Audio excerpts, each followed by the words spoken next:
I need to tell you what happened in my kitchen.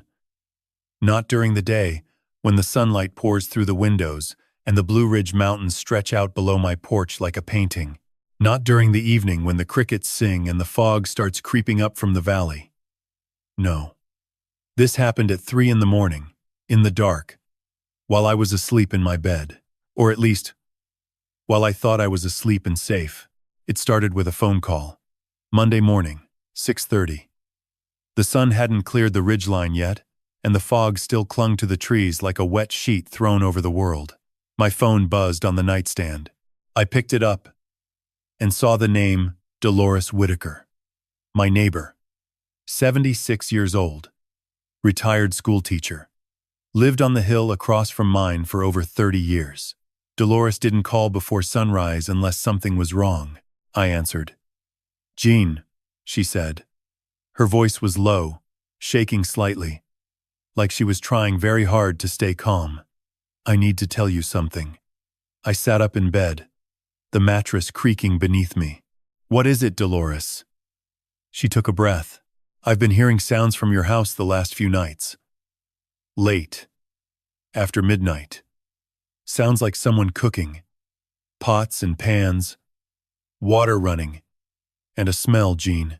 Cinnamon and something sharp, like chemicals. It drifts up the hill to my bedroom window. I didn't say anything for a moment. I live alone. My wife, Catherine, passed away 4 years ago. I remarried 2 years later. A woman named Linda. A retired librarian with kind eyes and a laugh that could fill a room. But Linda had been staying with her sister in Knoxville for the past week, helping after a hip surgery. The house was mine alone. Dolores, I said carefully. Are you sure it was my house? She didn't hesitate. Jean, I've lived across from you for 31 years. I know what your kitchen light looks like through that window. And last night, I saw something else. A shadow. Moving behind the glass. She paused, and when she spoke again, her voice dropped almost to a whisper. It looked like a child, Jean. A small figure, being carried by someone taller, rocking back and forth like you'd rock a baby. My chest tightened. A child. In my kitchen. At 3 in the morning. I thanked Dolores, told her I'd look into it, and hung up. Then I sat on the edge of my bed for a long time, staring at the floor. The house was quiet. The October air smelled like damp leaves and wood smoke from the neighbor's chimney down the road. Through the bedroom window, I could see Catherine's old herb garden, the one she'd planted the year we moved in. Rosemary, thyme, basil, and along the back fence, a tall oleander bush with white flowers that she'd loved for its beauty, even though she knew it was poisonous. She used to joke about it, pretty enough to kill, she'd say, and then laugh and go back to watering her tomatoes. I stood up, pulled on my boots, and walked downstairs to the kitchen. The craftsman house Catherine and I had bought 23 years ago sat on a ridge overlooking the Asheville Valley. The kitchen was the heart of it. Wide farmhouse style, oak counters, a 6-burner gas stove, copper pots hanging from a ceiling rack. Catherine had designed every inch. After she died, I hadn't changed a thing. I scanned the room slowly, the way I used to scan a crime scene. 30 years as police chief of Asheville teaches you to look before you think. And I saw it. A faint smear of cooking oil on the front left burner of the gas stove. I hadn't cooked in 3 days. I leaned closer. The oil was fresh, not oxidized, not dried. Someone had used this burner recently. Within the last 12 hours, I moved to the counter. Ran my fingertips across the oak surface near the cutting board. A dusting of something granular. I brought my fingers to my nose. Cinnamon. Sharp. Unmistakable. Dolores was right. Then I checked the sink. And that's when my hands went still. Sitting in the basin, unwashed, half hidden behind a coffee mug I'd left there yesterday, was a small plastic cup. Blue. Cartoon dinosaurs on the side. The kind you'd buy for a toddler. I picked it up carefully, holding it by the rim, tilting it toward the light from the window. On the side of the cup, just below the rim, were fingerprints, tiny ones. A child's. I set the cup down on the counter like it was evidence. Because that was exactly what it was. 30 years of instinct told me 3 things. 1. Someone had been in my kitchen. 2. They had a child with them. 3. They knew where I kept the pots, the spices, and the keys. I called Linda that afternoon. She picked up on the 3rd ring, her voice warm and tired from a day of helping her sister. "Hey, sweetheart. How are you feeling?" "I'm fine," I said. "Just checking in." "How's Barbara's recovery?" She talked for a few minutes about physical therapy and medication schedules. Then she said something that made me grip the phone tighter. "You know, Jean, I've been meaning to tell you. I've been feeling a little dizzy the last couple of weeks. Nothing serious. Just lightheaded sometimes. I forget what I'm doing in the middle of doing it. Probably just the altitude, right? We live at 3,000 feet. Probably, I said. But my voice didn't sound like my own. That evening, I sat on the porch as the sun dropped behind the Blue Ridge. The mountains turned purple, then black. Fireflies blinked in the garden, drifting past Catherine's oleander like tiny wandering stars. And I thought about that cup. That little blue cup with the dinosaurs and the fingerprints too small to belong to anyone over 5 years old. Someone had been in my house. Someone who cooked at 3 in the morning, who smelled like cinnamon and something chemical, who carried a child through my kitchen in the dark, and I had no idea who they were or why they had a key. But I was going to find out. Because 30 years as a cop taught me one thing. Trust the evidence, not the explanation. And the evidence was sitting in my kitchen sink, waiting. Linda came home Tuesday evening. I picked her up at the Asheville bus station and drove us back up the mountain. She looked tired, paler than I remembered. Her hands trembled when she reached for the door handle, and she paused twice on the porch steps to catch her breath. "You okay?" I asked. She smiled. "Just exhausted." "Barbara's recovery is harder than we expected." I nodded. But something cold settled in my stomach. The dizziness she had mentioned on the phone, the trembling, the way she paused mid-sentence as if she had lost her train of thought. I told myself it was fatigue. Told myself a lot of things that first night because the alternative was too terrifying to consider. Wednesday afternoon, 1:47. I remember the exact time because I was sitting at the kitchen table doing a crossword when I heard it. A dull thud from the backyard, followed by silence. Not a branch falling. The sound of a body hitting earth. I was through the back door in seconds. The October sun was warm, the kind of golden afternoon that makes the Blue Ridge look like it has been dipped in honey. Catherine's herb garden stretched along the back fence. Rosemary, thyme, basil gone brown with frost. And there, on the garden path, Linda lay on her side. Her eyes were open but unfocused. Her skin was the color of candle wax. Her right hand still clutched the watering can, water pooling into the dirt around her knees. She was lying 3 feet from the oleander bush. Its white flowers swayed above her in the breeze like a crown. I dropped beside her and pressed my fingers to her neck. Pulse rapid, thready. I dialed 911 with steady hands. 30 years as a cop trained that into me. Your hands can shake later. The ambulance arrived in 7 minutes. Paramedics loaded Linda onto a stretcher, started an IV, and rushed her to Mission Hospital. I rode in the back holding her hand, watching the monitor beep in green. At 3:22, a doctor came out. Mid-50s, gray beard, reading glasses on his forehead. Dr. Alan Griffith. Emergency medicine. Mr. Holloway. Your wife's blood contains elevated levels of a plant-based alkaloid. Specifically, a cardiac glycoside consistent with oleandrin exposure. I stared at him. Oleandrin. It is derived from the oleander plant. In small doses, it causes dizziness, nausea, confusion, tremors. In larger doses, it affects the heart. Based on the concentration in her system, she has been ingesting it in small, consistent amounts over at least 2 weeks. 2 weeks. Linda had been dizzy for 2 weeks. She had told me herself, "Are you saying someone has been poisoning my wife?" Dr. Griffith did not blink. "The levels are not consistent with accidental exposure. Oleander is bitter. You do not eat it by mistake, and certainly not repeatedly over 14 days. Someone introduced this into her food or drink deliberately, in controlled doses, designed to avoid immediate detection." I sat very still. The fluorescent light hummed. Is she going to be okay? If the exposure stops now? Yes. But if she had continued for another 2 to 3 weeks at this rate, we would be looking at permanent organ damage. Possibly worse. I thanked him and walked to Linda's room. She was sleeping, the IV feeding into her arm, the heart monitor beeping softly. I held her hand and stared at the wall.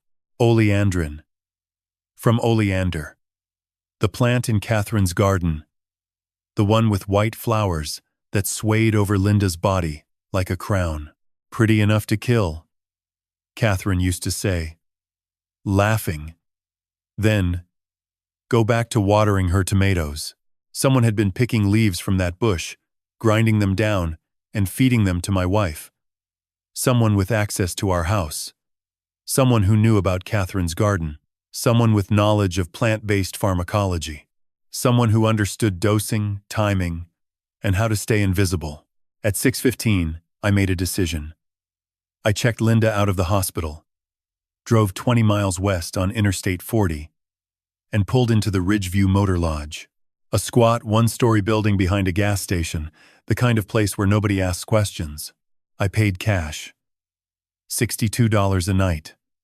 Signed the register as Rebecca Wallace. Led Linda to room 14, deadbolted the door, and closed the curtains. "Jean," she said from the bed. Her voice was small. "What is happening to me?" "Someone has been making you sick on purpose," I said. "The hospital found poison in your blood. Oleander." Her face crumbled. "Who would do that?" "I do not know yet. But you are not going home until I find out. Do not call anyone. Not Bryce, not Vanessa, not Dolores. No one knows you are here." She nodded, tears sliding down her cheeks. I kissed her forehead and walked to the door. One question had been circling my mind since Dr. Griffith said the word oleandrin. Controlled doses. Pharmacological knowledge. Access to the house. To the garden. To my wife. In our family, only one person had a degree in pharmacology. Only one person visited every Sunday with homemade meals packed in plastic containers, labeled with days of the week, stacked neatly in our refrigerator. Vanessa. My son's wife. The woman who kissed my cheek every Sunday morning and said, "Take care of yourself, Dad." I stepped into the night. The Blue Ridge air was cold, sharp with pine, and the first edge of winter. I stood in the motel parking lot, staring at the mountains against the stars, and made myself breathe. If I was right, if Vanessa was the one, then this was not just a poisoning. This was a betrayal that reached into the foundation of everything I thought I knew about my family. I was going to need proof. Not suspicion. Not instinct. Proof. The kind that holds up in court. The kind that does not leave room for doubt. I got in my truck and headed toward town. I had cameras to buy. I drove to 3 different stores that night. An electronics shop on Merrimon Avenue, a big box retailer off Tunnel Road, and a small security supply outlet near the airport that stayed open until midnight. At each one, I bought 2 cameras. 6 total. Wireless, high resolution, night vision, cloud backup, motion activated. Small enough to hide inside household objects. The kind that look like smoke detectors, picture frames, wall clocks. I paid cash at every register. No receipts, no loyalty cards, no credit trail. 30 years of police work teaches you how to buy surveillance equipment. You spread it out. Different stores, different clerks, different timestamps. No single purchase large enough to raise a question. No pattern for someone to trace if they come looking. And if Vanessa was as careful as I suspected, she would come looking.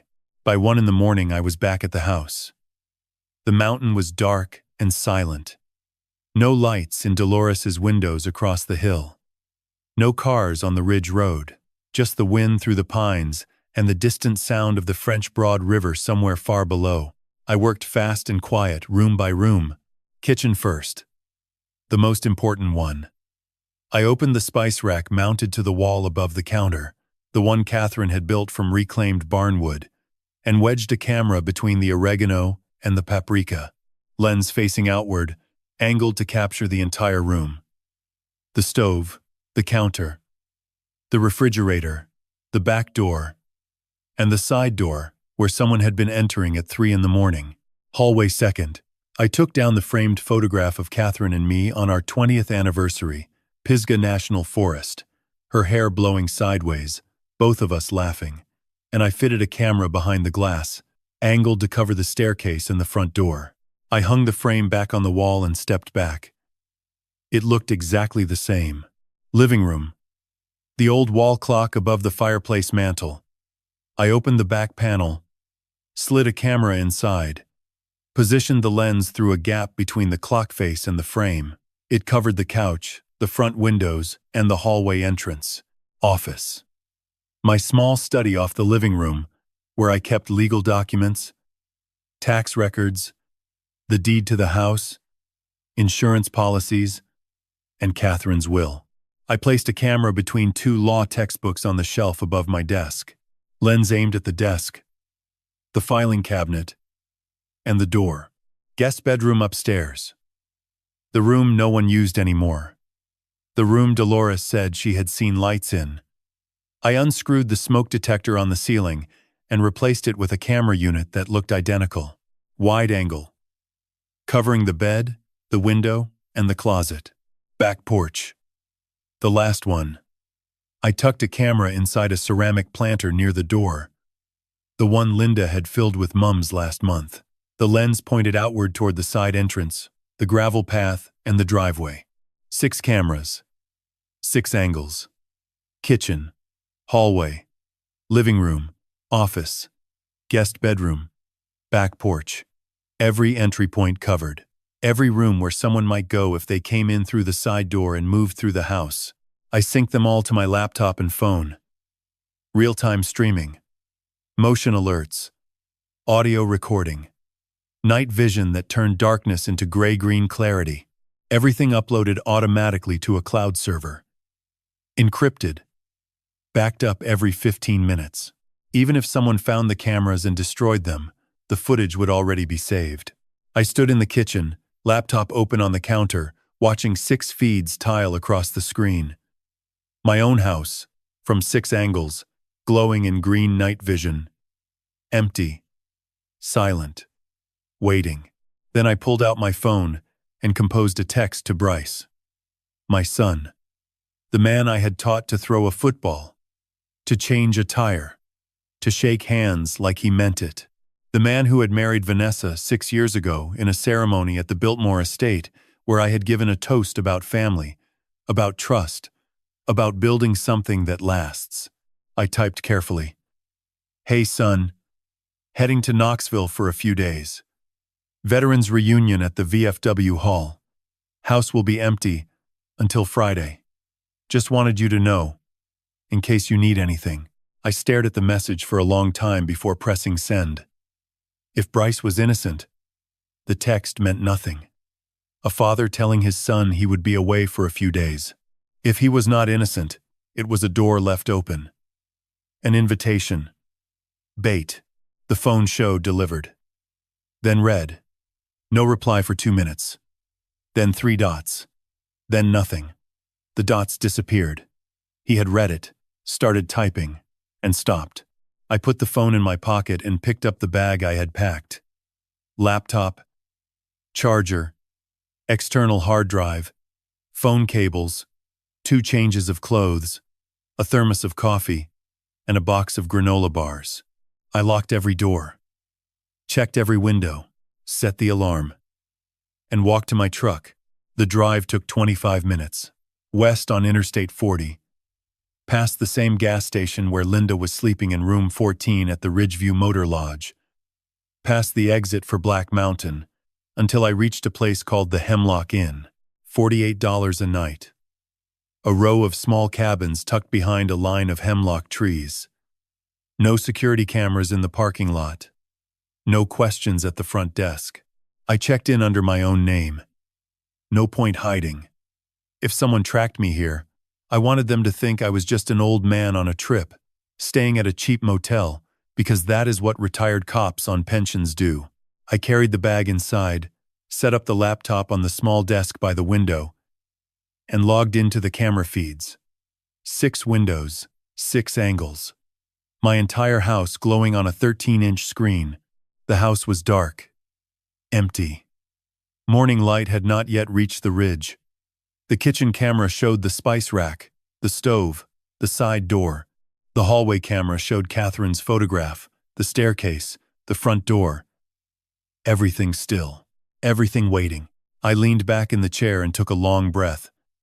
Whoever had been cooking in my kitchen at 3 in the morning would come back. They had a key. They had a routine. They had a child. And they had no idea that 6 invisible eyes were now watching every inch of that house. "Come on in," I whispered to the empty screen. "I am watching." Nothing happened Wednesday night. The cameras recorded 8 hours of darkness and silence. No motion alerts. No lights. No visitors. I sat in the motel watching the feeds until my eyes burned and the coffee went cold. Then I slept for 3 hours and woke up stiff and disappointed. Thursday was the same. Empty rooms. Still air. The kitchen camera showed nothing but the spice rack and the stove and the sunlight crawling across the counter as the day passed. I began to wonder if Dolores had been wrong, if the oil on the stove had an explanation I had not considered, if the cup in the sink was something I had simply forgotten about. Then Thursday night, 2:27 in the morning, the kitchen camera lit up. I was half asleep. The laptop balanced on my chest when the motion alert chimed on my phone. I sat up so fast the laptop nearly slid off the bed. I grabbed it, opened the feed, and stared at the screen. The side door of my kitchen opened slowly. Not forced. Not jimmied. Someone turned the handle with a key and pushed it inward, carefully, like they knew exactly which hinge creaked and how far to push before it caught. A figure stepped inside. Male, average height, dark jacket, a baseball cap pulled low over his face, and on his left shoulder, a child, a boy. Small, maybe 4 or 5 years old, wearing pajamas with dinosaurs on them. His head rested against the man's neck, eyes closed, one arm dangling limp. Asleep.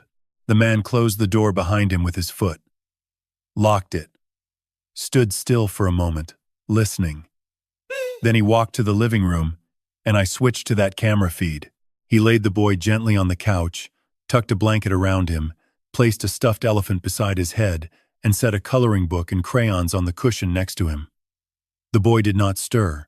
The man stood there for a moment, looking down at the sleeping child. Then he turned and walked back to the kitchen.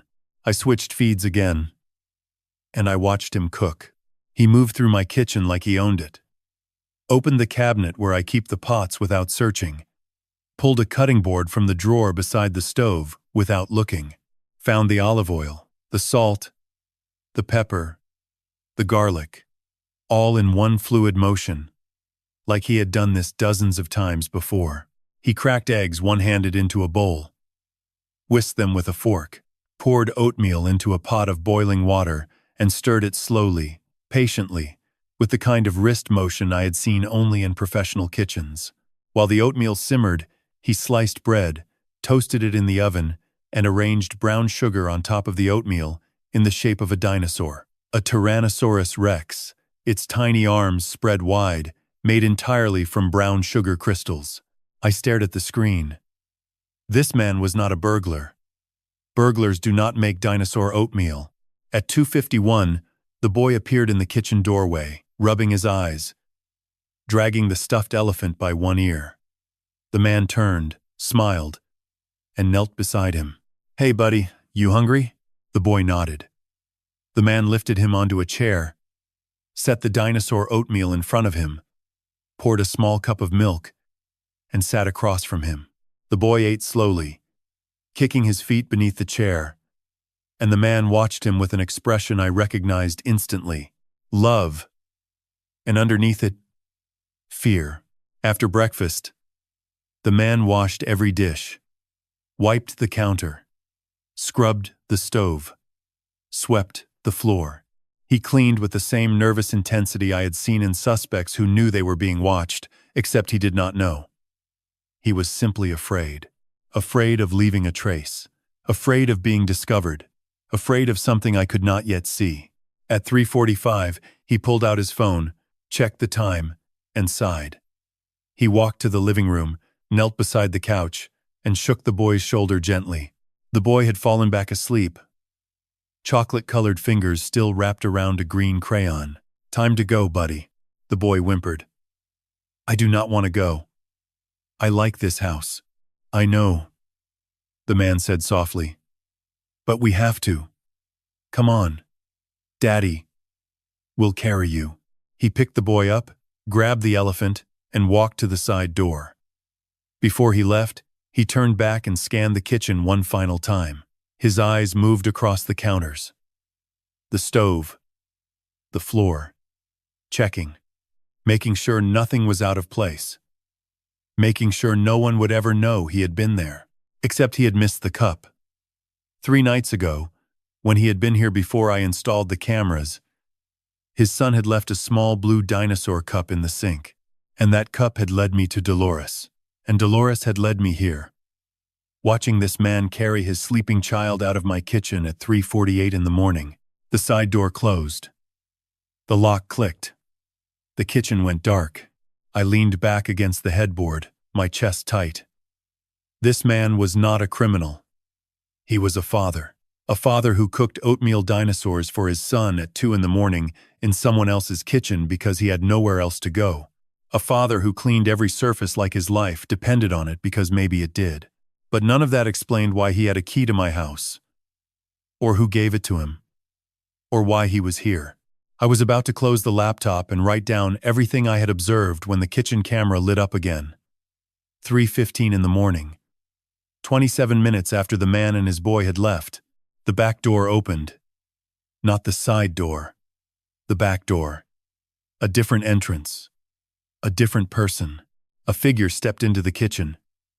Smaller. Slender. Wearing a dark coat and white latex gloves. I sat up straight, my heart hammering. Because this person was not carrying a child, this person was carrying a bag. And they walked straight to my refrigerator and opened it. I leaned toward the screen, adjusting the brightness. The kitchen camera's night vision turned everything gray-green, but the image was sharp, clear enough to see the white latex gloves on the figure's hands. Clear enough to see the way she moved, because it was a woman. The build was slender, the shoulders narrow. The way she walked, quick and precise, was not the cautious shuffle of the man who had been here 30 minutes ago. This person knew the layout of my kitchen not like someone who had memorized it, but like someone who had lived in it. She did not search for anything. She did not hesitate. She went straight to the refrigerator, opened the door, and pulled out 3 plastic containers from the middle shelf. The containers the man had just filled. The meals he had just cooked.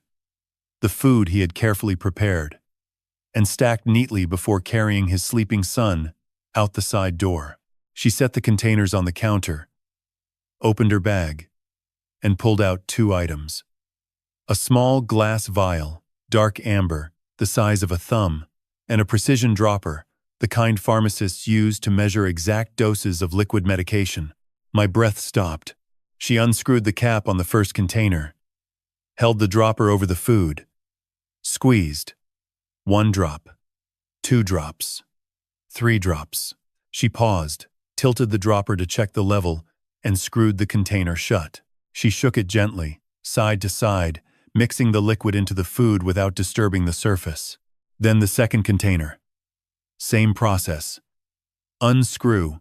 3 drops. Shake. Close. Third container. 3 drops. Shake. Close. She placed all 3 containers back in the refrigerator, exactly where they had been. Same shelf. Same position.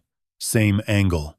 Then she wiped the dropper with a small cloth, capped the vial, put both back in her bag, and zipped it shut.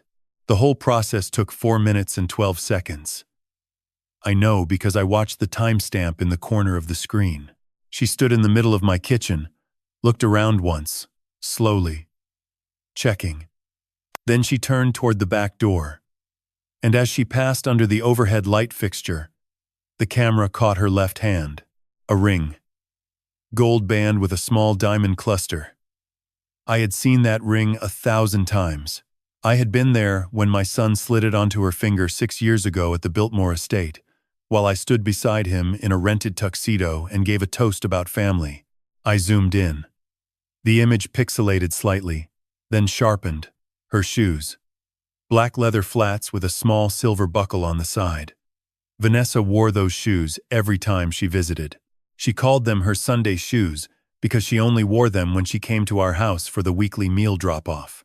My daughter-in-law, standing in my kitchen at 3:19 in the morning, wearing latex gloves, holding a pharmacist dropper, adding 3 measured drops of an unidentified liquid to every container of food that had been prepared for me and my wife. I sat in that motel room and felt the floor drop out from under me. I rewound the footage, watched it again, watched her open the refrigerator, watched her pull out the containers, watched the dropper. 1, 2, 3. 1, 2, 3. 1, 2, 3. Precise. Mechanical. No hesitation. No trembling. She had done this before. Many times. I rewound again. Watched a third time. Focused on her face. The cap was pulled low and a scarf covered her chin. But the angle of her jaw, the way she tilted her head when she checked the dropper level, the way she tucked her bag under her left arm, exactly the way she tucked her purse at Sunday dinners, it was unmistakable. Vanessa Holloway. 38 years old. Licensed pharmacist. My son, Bryce's wife. The woman who brought me meals every Sunday in those same plastic containers, neatly labeled Monday through Friday, stacked in my refrigerator like a gift. I closed my eyes. The screen glowed behind my eyelids. Every Sunday for the past God knows how long, Vanessa had walked into my house carrying those containers. She would set them in the refrigerator, kiss my cheek, and say the same thing every time. Here you go, Dad. Eat healthy. Take care of yourself. And I would thank her. Every single time, I would thank her. I would hug her and tell her she was the best daughter-in-law a man could ask for. And she would smile that warm, careful smile and drive away knowing that she had just put poison in my food. In Linda's food, I opened my eyes and stared at the 2 feeds side by side. The first, from 2:27, showed a man cooking oatmeal dinosaurs for his son with shaking hands and tired eyes. A father, desperate, frightened, but gentle. The second, from 3:15, showed a woman in latex gloves measuring drops of poison into that same food with the precision of a surgeon. 2 people. Same kitchen, same night. One cooked, the other poisoned. The man did not know. I was certain of that now. He had been hired, or tricked, or manipulated into cooking food in my kitchen. He prepared the meals, packaged them, stored them in the refrigerator, cleaned up after himself, and left. And then, 27 minutes later, Vanessa came in through a different door and turned his cooking into a weapon. I grabbed my notebook from the nightstand and wrote, Thursday, 3:15 in the morning. Vanessa Holloway entered kitchen via back door. Latex gloves. Amber vial. Precision dropper. 3 drops per container, 3 containers. Total exposure per meal cycle, 9 drops. Identified by wedding ring, left hand, and black leather flats with silver buckle. Duration of visit, 4 minutes 12 seconds. Below that, I wrote a single line and underlined it twice. She is poisoning us with his food, and he does not know. I set the notebook down and looked at the clock. 4:22 in the morning. Outside the motel window, the Blue Ridge was invisible in the dark. No stars. No moon. Just black mountains pressing against a black sky. Somewhere out there, a man was driving home with a sleeping 5-year-old in the back seat, believing he had done a good night's work. And somewhere else, a woman was driving home with an empty vial in her purse, believing she had gotten away with it again. She was wrong. I did not sleep. By 6 in the morning, the sun had climbed above the ridge and filled the motel room with pale gold light. I sat at the desk staring at the camera feeds, replaying the footage from the night before, taking notes, marking timestamps. My coffee was cold. My back ached. My eyes felt like sandpaper. At 10:14, my phone buzzed. Unknown number. A text message. Mr. Holloway, I know you installed cameras. Please do not call police. I can explain. The boy is my son. He is safe. I read it 3 times. Then I set the phone down on the desk and looked at the ceiling. He knew about the cameras. The man who had been cooking in my kitchen at 2 in the morning, who made dinosaur oatmeal for his 5-year-old, who cleaned every surface like his life depended on it. He knew I was watching. The question was how. I did not reply. 30 years of interrogation experience taught me that silence is the most powerful response you can give. When you do not answer, people fill the void. They explain. They confess. They reveal things they never intended to reveal. So I waited. At 12:03, the phone rang. Same unknown number. I answered but said nothing. A man's voice. Quiet. Shaking slightly. Mr. Holloway, my name is Sam Okafor. I am the person who has been cooking in your kitchen. Please, let me explain before you do anything. I still said nothing. He continued. I was hired 3 weeks ago by a woman named Vanessa. She said she was your daughter-in-law and that you had a heart condition. She told me you needed specialized meals prepared according to a clinical nutrition plan. She said you were stubborn and refused to follow the diet. So the meals had to be prepared in secret, in your own kitchen, while you were asleep. She said it was the only way to keep you healthy. I listened. His voice was earnest, rushed. The voice of a man who had been rehearsing this speech in his head for hours and was terrified it would not be enough. She is paying me $10,000. 5 up front. 5 when the job is done. 4 weeks of cooking. Every other night. She gave me a key and told me which door to use. She said you slept like a rock and would never hear me. Why the boy? I said. My first words. Sam paused. Then his voice cracked. His name is Kofi. He is 5. His mother left 14 months ago.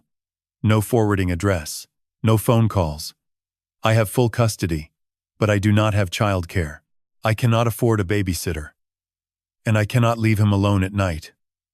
He comes with me because there is no one else. I closed my eyes.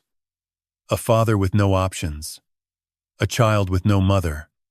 Cooking in a stranger's kitchen at 2 in the morning because $10,000 was the difference between keeping his son and losing him. How did you know about the cameras? The spice rack, he said immediately. I spent 10 years in professional kitchens, Mr. Holloway. I know every inch of a kitchen the way a mechanic knows an engine. The first night, nothing was different. The second night, I opened the spice cabinet and saw the oregano had been moved half an inch to the left, and behind it, a small black lens.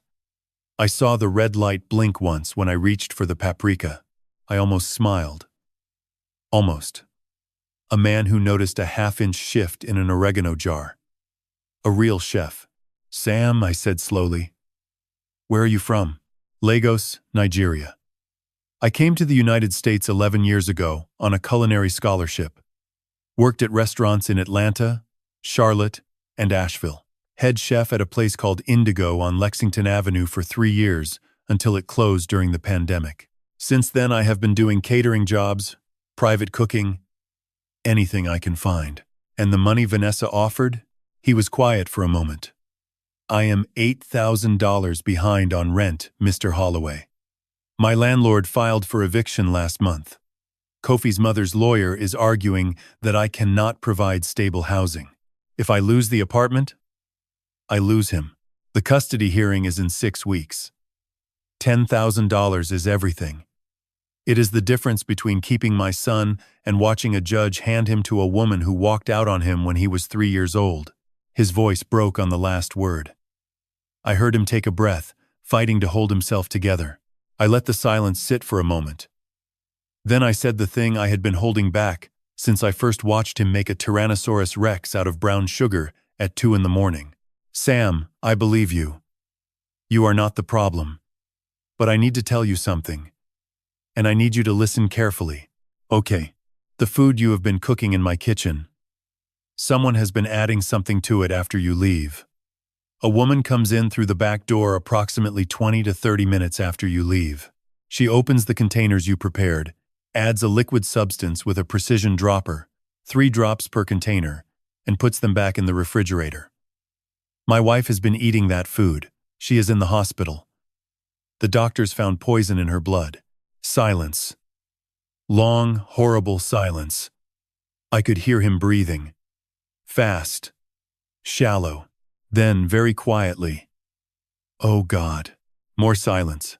"Oh God. Oh God." Mr. Holloway, I did not know. I swear on my son's life, I did not know. She told me it was a nutrition plan. She told me I was helping you. I would never, I have a child. I would never hurt anyone. Please, you have to believe me. I do, I said. And I meant it. Because I had spent 30 years sitting across from liars in interrogation rooms. I knew what guilt sounded like, what performance sounded like, what rehearsed innocence sounded like. Sam Okafor sounded like none of those things.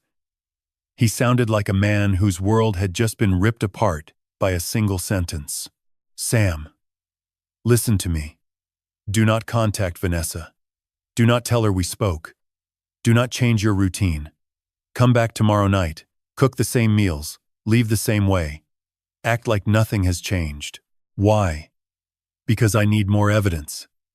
And because the moment she suspects anything is different, she will disappear. And I will lose every chance I have of proving what she has done. Another pause. Then, quietly, "Okay, I can do that. Good. And Sam?" "Yes, sir. Bring Kofi. Keep him safe. I will make sure both of you are protected when this is over. I promise." His voice shattered like dropped glass. "Thank you, Mr. Holloway. Thank you." I ended the call and sat in the silence of the motel room. On the laptop screen, my kitchen was empty. Sunlight moved across the counter. Catherine's spice rack cast a shadow on the wall. Sam Okafor, 34 years old, single father, Nigerian immigrant, professional chef, hired by my daughter-in-law to cook meals in my kitchen at 2 in the morning for $10,000 he desperately needed. He had no idea that every meal he lovingly prepared was being turned into a weapon 27 minutes after he walked out the door. He was not a criminal. He was a pawn, just like me. Thursday morning, 10:15. I drove back to the house, not to stay, just long enough to plant one more device. The cameras showed me what people did in my home, but I needed to hear what they said when they thought no one was listening. I parked in the driveway, walked inside, and went straight to the living room. The old rotary phone sat on the side table beside the couch. Catherine had insisted on keeping it when we moved in 23 years ago. Said it reminded her of her grandmother's house. It had not been used in years, but it was still connected to the landline. And more importantly, it had a hollow base. I unscrewed the bottom panel. placed a wireless audio transmitter inside, and screwed it back together. The device was small, the size of a thumbnail, with a range of 300 feet and a battery life of 72 hours. Picked it up at the security supply store near the airport the same night I bought the cameras. $18. It would broadcast to my laptop through the same encrypted channel as the camera feeds. I tested it from the kitchen, whispered a sentence, walked back to the living room, played it back on my phone. Crystal clear. Every word. I was heading for the front door when I heard tires on the gravel driveway. I stopped, moved to the hallway window, and looked out through the curtain. A silver Audi pulled in beside my truck. Vanessa's car. My chest tightened. She was not supposed to be here. It was Thursday. She usually came on Sundays with the meal containers.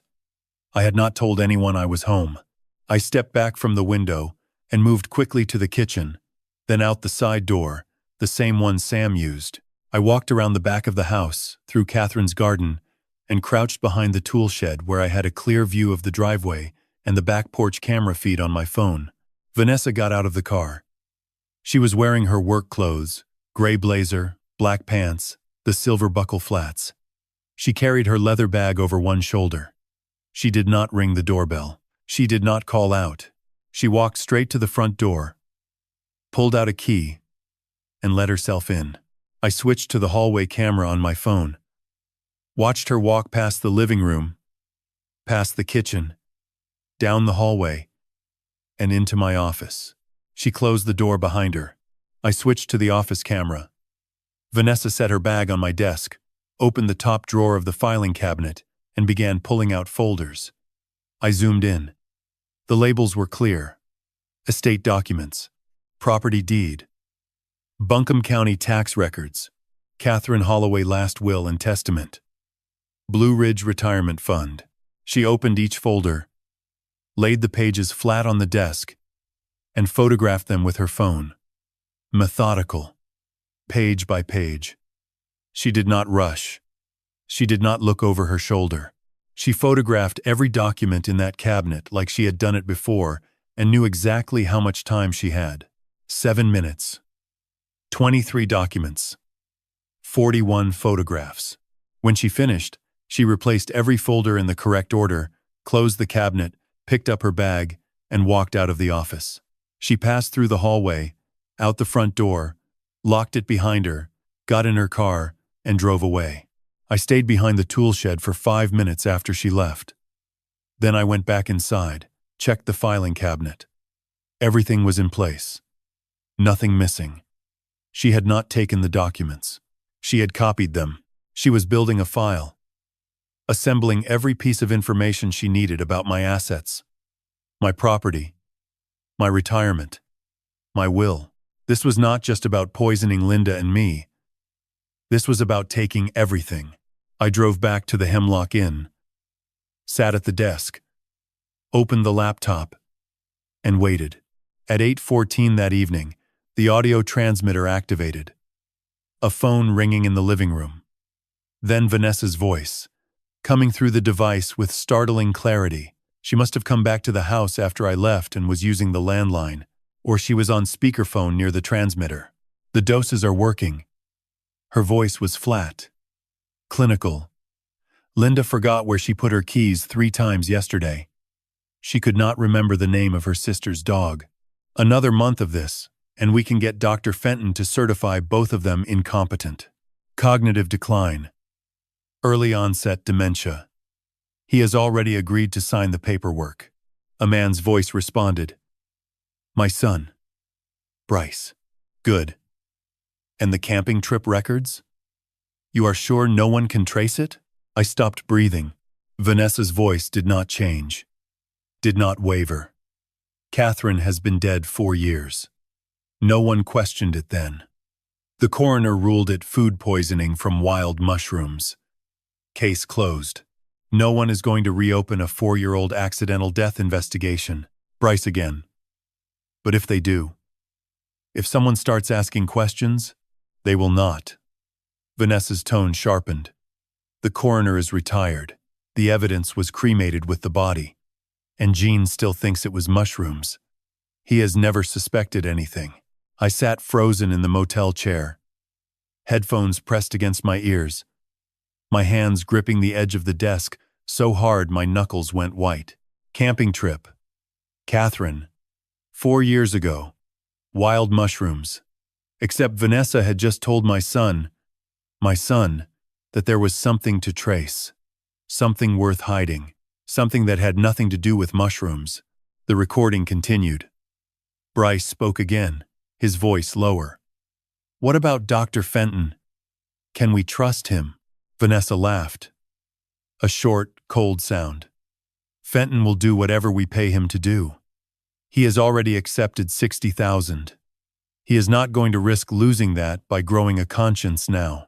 And the property? Bryce asked. The Blue Ridge land? Darren is handling the paperwork. Once we have guardianship, we sell to Crestwood developers, $1.8 million. That covers the debt. And then some. The call ended. Silence filled the motel room. I pulled off the headphones and stared at the wall. My hands were shaking. Not from fear. From something older and heavier than fear. Catherine. My first wife. The woman who planted the herb garden and laughed about the oleander bush. The woman who hummed Ella Fitzgerald while she cooked. The woman who died on a camping trip 4 years ago from what everyone, including me, believed was accidental food poisoning. 2 words kept circling in my mind. Camping trip. And Vanessa had just told Bryce that no one could trace it, which meant there was something to trace. The recording was not over. I had pulled off the headphones and was staring at the wall when the audio transmitter picked up sound again. Vanessa's voice. Quieter now, almost casual. Like she was settling into the conversation the way you settle into a couch after a long day. I put the headphones back on. Bryce was speaking. His voice was thin. Nervous. You really think Fenton will hold up if someone investigates? Vanessa sighed. Bryce.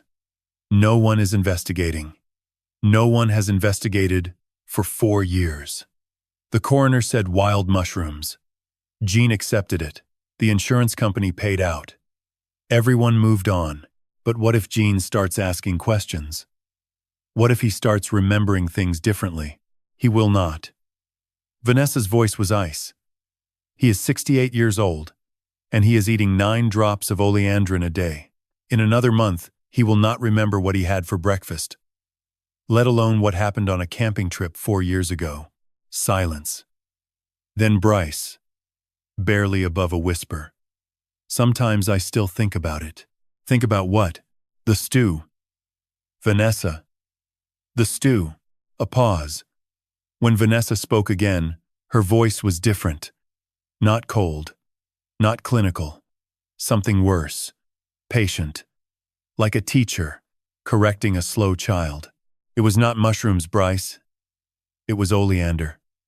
I crushed the leaves into the stew that night. Ground them fine. Mixed them into the base with the onions and the garlic, so the bitterness disappeared. Catherine loved that stew. She said it was the best I had ever made. Another pause. Then Vanessa continued, and her voice dropped to something that was almost tender. She ate 3 bowls, Bryce. 3. And you sat across from her at that campfire and watched her eat every one. You could have said something. You could have knocked the bowl out of her hand, but you did not. Because you wanted the money just as much as I did. The recording went silent. Not because they stopped talking, but because there was nothing left to say. I sat in the dark of the motel room with the headphones pressed against my ears and the walls closing in around me. The air conditioner rattled. A truck passed on the highway outside, its headlights sweeping across the thin curtain. The clock on the nightstand read 9:47. Catherine, my wife. My first wife. The woman who planted rosemary along the back fence because she said it meant remembrance. The woman who sang Ella Fitzgerald while she stirred pots on the stove, her voice slightly off-key, her hips swaying to a rhythm only she could hear. The woman who squeezed my hand twice every morning before I left for work. Once for goodbye, Once for I love you. Dead 4 years. Buried in Green Hills Cemetery on the north side of Asheville, under a headstone I had chosen myself. Catherine Marie Holloway. Beloved wife, mother, and friend. Her light remains. I had stood at her grave 100 times since then. Brought flowers on her birthday. Sat on the bench beside it on our anniversary. And talked to her about nothing and everything. Told her about Linda. Asked her if she would have liked Linda. Told her I was sorry I had not maintained the campsite better. Sorry I had not noticed she was getting sick. Sorry I had not saved her, because that is what I believed. That she had eaten wild mushrooms on our camping trip in Pisgah National Forest, and that the toxin had destroyed her liver before anyone could intervene. The coroner had said so. The hospital had confirmed it. The death certificate read, accidental poisoning, natural cause, wild fungi ingestion. And for 4 years I had blamed myself. I was the one who suggested the camping trip. I was the one who built the fire. I was the one who went to collect more firewood, while Vanessa cooked the stew. If I had stayed. If I had watched. If I had tasted it first. But it was not mushrooms. It was oleander. The plant in Catherine's own garden. The one with the white flowers she had loved. Pretty enough to kill. She had said that 100 times, and every time she laughed. Because she thought it was a joke. Vanessa had not laughed. Vanessa had listened. And then she had crushed the leaves, ground them fine, and stirred them into the stew. 3 bowls. Catherine ate 3 bowls. And Bryce, my son, my eldest, the boy I had taught to ride a bike in the driveway and to bait a fishing hook at Lake Julian, sat across from her at the campfire and watched her eat every one. I pulled off the headphones, stood up, walked to the bathroom, gripped the edge of the sink, and looked at myself in the mirror. An old man with red eyes and a jaw clenched so tight the muscles in his neck stood out like cords. I wanted to scream. I wanted to drive to Bryce's house and put my fist through his front door and grab him by the collar and ask him how. How did you sit there? How did you watch her eat? How did you look me in the eye at the funeral and cry and tell me you missed her? But I did not do any of that. Because 30 years as a cop taught me one thing that has saved my life more times than I can count. Emotion is a fire. If you let it burn free, it destroys the evidence. If you contain it, it fuels the investigation.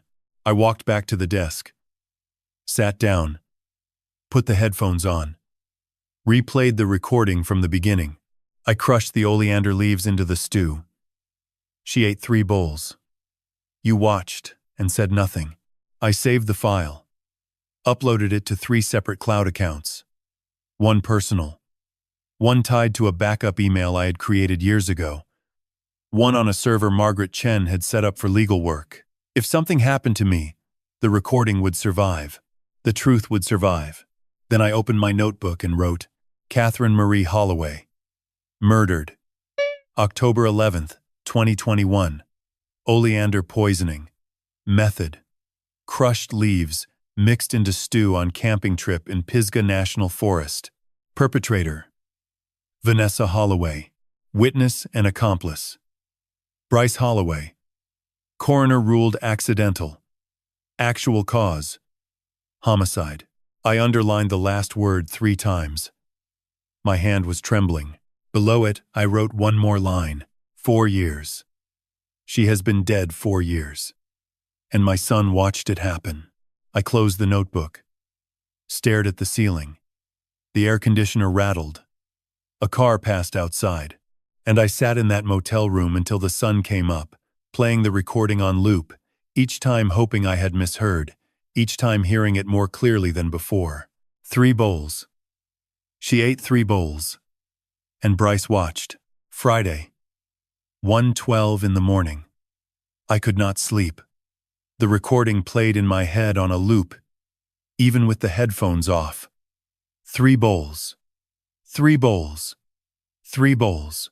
So I did what I always do when my mind will not shut down. I worked. I opened the laptop and began reviewing every hour of footage from the previous 4 days, frame by frame, looking for anything I had missed.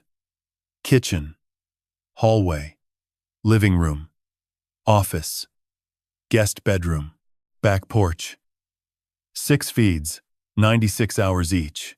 I scrubbed through them methodically, the way I used to review surveillance tapes when I was working homicide cases in the 90s. Slow, patient, trusting my eyes more than my assumptions.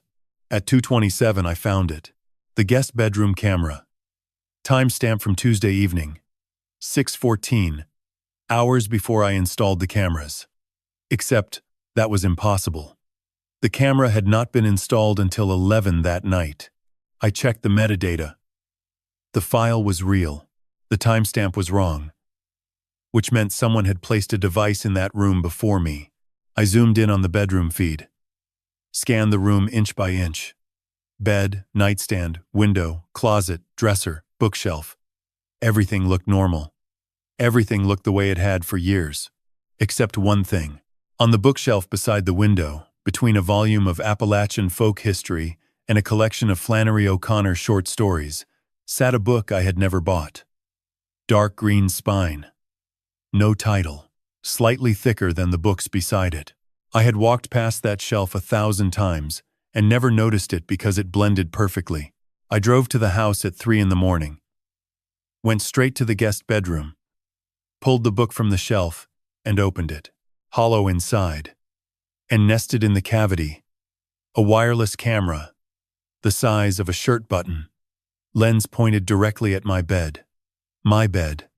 The one I slept in every night. A small indicator light, currently dark, sat beside the lens. Battery-powered. Wireless transmission. Vanessa had been watching me. She had installed her own camera in my bedroom, aimed at my bed, recording my movements, my sleep patterns, my habits. She knew when I went to sleep, when I woke up, when I left the house. She had been monitoring me the same way I was now monitoring her. My first instinct was to rip it out, crush it under my boot. But 30 years of police work stopped me. If I removed the camera, she would know. The feed would go dark, and she would realize something had changed. She would panic, accelerate her plan, destroy evidence, disappear. Instead, I did something better. I turned her weapon against her. I drove back to the motel, opened my laptop, and downloaded a counter-surveillance application I had found on a tech forum. $19, consumer grade, but effective against most commercial wireless cameras. It scanned for wireless signals within a 200-foot radius, identified device types, and allowed you to intercept unencrypted video feeds. Vanessa's camera was not encrypted. Of course it was not. She was a pharmacist, not a hacker. She had bought it online, plugged it in, and assumed no one would ever find it. It took me 11 minutes to locate her signal, sync to her feed, and mirror the transmission to my laptop. Now I had 7 cameras, 6 of mine, 1 of hers, and hers gave me something mine could not. It showed me what Vanessa was watching. Her feed was configured to upload to a cloud account, which meant I could access her stored footage. 3 weeks of recordings. Every night I had spent in that bed, recorded and cataloged. She had been studying me, but the real gift came at 3:17 that afternoon. Vanessa's camera was not just pointed at my bedroom. Its wireless signal was linked to her phone, and the counter-surveillance software picked up a secondary data stream, a location ping. Every time Vanessa checked the camera feed from her phone, the software logged her GPS coordinates. At 3:17 on Friday afternoon, the ping showed Vanessa at a coffee shop on Biltmore Avenue in downtown Asheville. I opened Google Maps, identified the location, and switched to the coffee shop's public webcam, a security feed, visible through their website, that showed the outdoor patio. There she was, Vanessa, sitting at a corner table, across from a man I did not recognize. Mid-40s, thinning hair, cheap suit, nervous hands. He had a manila folder open on the table between them. I could not hear their conversation through the webcam, but I could see everything. The man slid a document across the table. Vanessa read it, nodded, signed something, and slid it back. Then she reached into her bag, pulled out a white envelope, and handed it to the man. He opened it under the table, thumbed through the contents, and put it in his jacket pocket. Cash. A thick envelope. At least 10,000. Maybe 15. Based on the size. I took screenshots. Time-stamped. Saved to 3 locations. Then I ran the man's face through a public records search using a database I still had access to from my years as police chief. Within 20 minutes, I had a match. Darren Cole, 44 years old, attorney, licensed in North Carolina, then suspended 3 years ago for forging client signatures on property transfer documents. Currently under investigation by the State Bar for additional ethics violations. Last known address, an office suite on Patton Avenue in Asheville. A disgraced lawyer. Meeting my daughter-in-law at a coffee shop. Receiving a cash payment. Signing documents. I pulled up the office camera footage from earlier that week. Vanessa in my office, photographing my will, my property deed, my retirement fund. She had been assembling the information. Darren Cole was turning that information into forged legal documents, guardianship papers, power of attorney, maybe a new will. All the paperwork you would need to take control of a 68-year-old man's life, his property, his finances, his autonomy. All you would need to erase him. I picked up the phone and called Margaret Chen. Margaret was 55 years old, sharp as a scalpel, and the best attorney I had ever known. We had worked together for 15 years when I was police chief. She handled the legal side of cases I brought to court. After I retired, she went into private practice, specializing in elder law and estate protection. I trusted her with my life, which was fortunate, because that was exactly what I was about to do. She answered on the second ring. Jean, it is midnight. What is wrong? Everything, I said. Margaret, I need your help. My son and his wife murdered Catherine. They are poisoning Linda. They have hired a disgraced lawyer to forge guardianship documents. They are planning to sell my house and steal my retirement. I have it on camera. I have audio recordings. And I need someone I trust to hold copies of everything in case something happens to me. Silence. Then Margaret, her voice steady. How sure are you? I have Vanessa on tape confessing to poisoning Catherine with oleander on the camping trip. I have video of her adding drops to food in my kitchen. I have audio of her and Bryce discussing Dr. Fenton and a plan to declare me incompetent. And I have screenshots of her paying Darren Cole for forged documents. Margaret was quiet for 3 seconds. Then she said, I am coming to you. Where are you? Hemlock Inn. Room 9. Off Interstate 40. I will be there in 40 minutes. And Jean? Do not call the police yet. We need to build this case properly. One shot. No mistakes. I know, I said. That is why I called you. Margaret Chen arrived at the Hemlock Inn at 1:40 on Friday morning. She knocked twice, paused, knocked once more. An old habit from our days working cases together. I let her in. She looked the same as I remembered. Mid-50s. Short black hair streaked with silver. Sharp eyes behind wire-rimmed glasses. She wore a dark wool coat over jeans and carried a leather briefcase that had seen better days. She scanned the room the way a lawyer scans a courtroom. Quickly. Thoroughly. Missing nothing. Jean, she said. You look terrible. I have not slept in 3 days. She set the briefcase on the desk beside my laptop, pulled up a chair, and sat. Show me everything. I spent the next 2 hours walking her through it. The camera footage of Sam cooking at 2:27. The footage of Vanessa in latex gloves at 3:15, adding drops to the food containers. The audio recording of Vanessa and Bryce discussing Dr. Fenton, the guardianship plan. The Crestwood property deal. The recording of Vanessa confessing to killing Catherine with oleander on the camping trip. The screenshots of Vanessa paying Darren Cole at the coffee shop, the hacked feed from Vanessa's hidden camera in my bedroom. Margaret watched and listened without interrupting. Her face did not change. She took notes in a small leather journal, her handwriting tight and precise. When I finished, she closed the journal and looked at me. This is the most comprehensive private surveillance evidence I have ever seen in an elder abuse case. Her voice was calm, professional. You have video, audio, financial documentation, and a recorded confession to homicide. Any prosecutor in the country would take this case. I nodded. But I need more. I need to know who else is involved. Fenton, Cole, whoever is behind Crestwood Developers. I want the whole network. Margaret opened her briefcase and pulled out a manila folder. I anticipated that, she said. After you called, I spent an hour running Dr. Henry Fenton through every database I have access to. State medical board filings, malpractice complaints, court records, financial disclosures. She opened the folder and spread the documents across the desk. Jean, Fenton is not just your problem.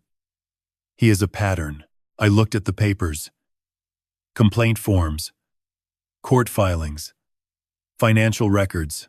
In the last 5 years, Margaret continued, 12 families in western North Carolina have filed complaints against Dr. Henry Fenton. All of them elderly patients. All of them diagnosed by Fenton with early onset dementia or cognitive decline. In every case, a family member subsequently obtained guardianship and liquidated the patient's assets. Property sales, retirement withdrawals, investment transfers. Total estimated losses across all 12 families, over $4 million. I stared at the documents. 12 families. 12 people who had trusted their doctor the same way I had trusted mine. In at least 8 of those cases, Margaret said, Fenton received payments ranging from $40,000 to $80,000 within 6 months of the diagnosis. The payments were routed through shell companies, but the trail is there if you know where to look. She pulled out another sheet. And this morning, I contacted someone who can help. She slid a business card across the desk. Special Agent Marcus Webb, Federal Bureau of Investigation, Elder Abuse Task Force, Western North Carolina Field Office. I picked up the card. FBI. Margaret nodded. Webb has been investigating Fenton for 8 months. He has financial records, witness statements, and complaints from 7 of the 12 families. What he does not have is a recorded confession from a co-conspirator or video evidence of an active poisoning in progress. You have both. I set the card down. Has Webb contacted Fenton? Not yet. He is building the case. He wants it airtight before he moves. When I told him what you had, he nearly drove to this motel himself. He wants to meet you, Jean. I leaned back in the chair. The ceiling fan above me rotated slowly, clicking on each revolution. 12 families. 12 people who had sat in Dr. Fenton's office and heard him say the words cognitive decline and believed him. 12 people whose children or grandchildren or caregivers had used that diagnosis to take everything they owned. And Fenton had collected a check from each one. $40,000 to $80,000 per family. A minimum of $480,000 in total. Probably more. All for signing a piece of paper that said someone was losing their mind when they were not. I thought about Linda. The way she had paused on the porch steps. The way she forgot where she put her keys. The dizziness, the confusion, the trembling. All symptoms of oleandrin poisoning. Not dementia. Not cognitive decline. Poison. Vanessa had designed it perfectly. Dose Linda slowly with oleandrin until the symptoms mimicked early dementia. Have Fenton certify the diagnosis. File for guardianship. Sell the property. Drain the retirement fund. And no one would ever question it because the doctor said it was real. I need 2 more days, I told Margaret. Sam, the man Vanessa hired to cook, he is coming back tomorrow night. I need to meet him in person, prepare him for what comes next, and I need to make sure he and his son are protected. Margaret nodded. I will hold copies of everything. Video, audio, screenshots, all of it. If something happens to you, I take it straight to Webb. Good. She paused. Jean, you need to be careful. Vanessa is smart. She has been running this operation for weeks without a single mistake. If she suspects you know, she will move fast. I know. Margaret stood, buttoned her coat, and picked up her briefcase. I will have Webb ready to move when you give the word. But promise me something. What? Do not try to handle this alone. You are not the police chief anymore. You are the victim. Let the professionals do their job when the time comes. I will, I said. And I meant it. Mostly. She left at 3:45. I sat alone in the motel room, the laptop glowing, the ceiling fan clicking. 12 families. 12 people robbed of their dignity, their autonomy, their savings. And they had all been sitting in the same doctor's office, trusting the same man, hearing the same lie. This was bigger than Vanessa. Bigger than Bryce. Bigger than my house on the ridge. This was a machine. And it had been grinding people up for years.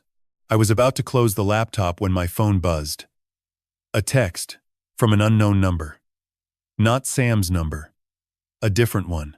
Jean, this is Jordan. Your younger son. I have recordings. 5 months of Vanessa planning everything. I need to talk to you. Please do not tell Bryce.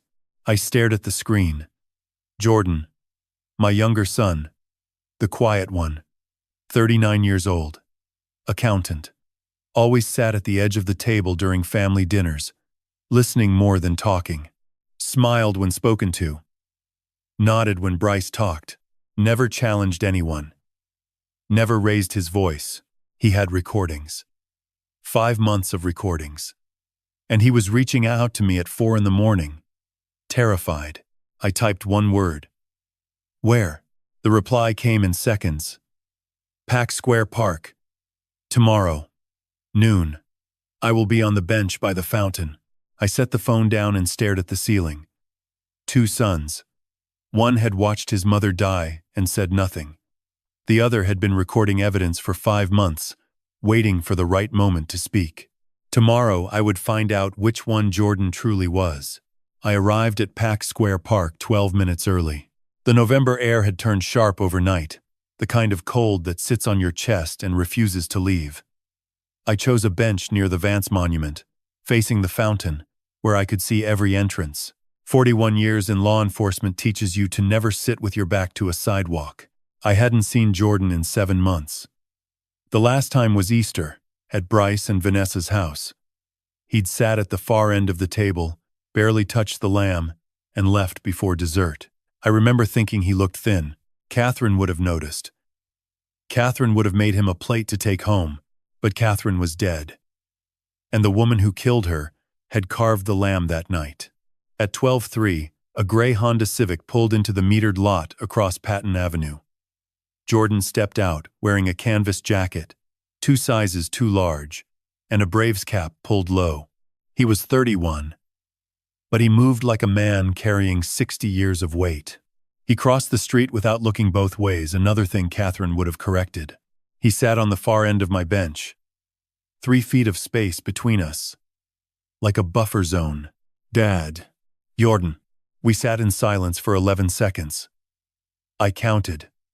In interrogation rooms, silence is a tool. In families, it's a wound. You said you have recordings, I began.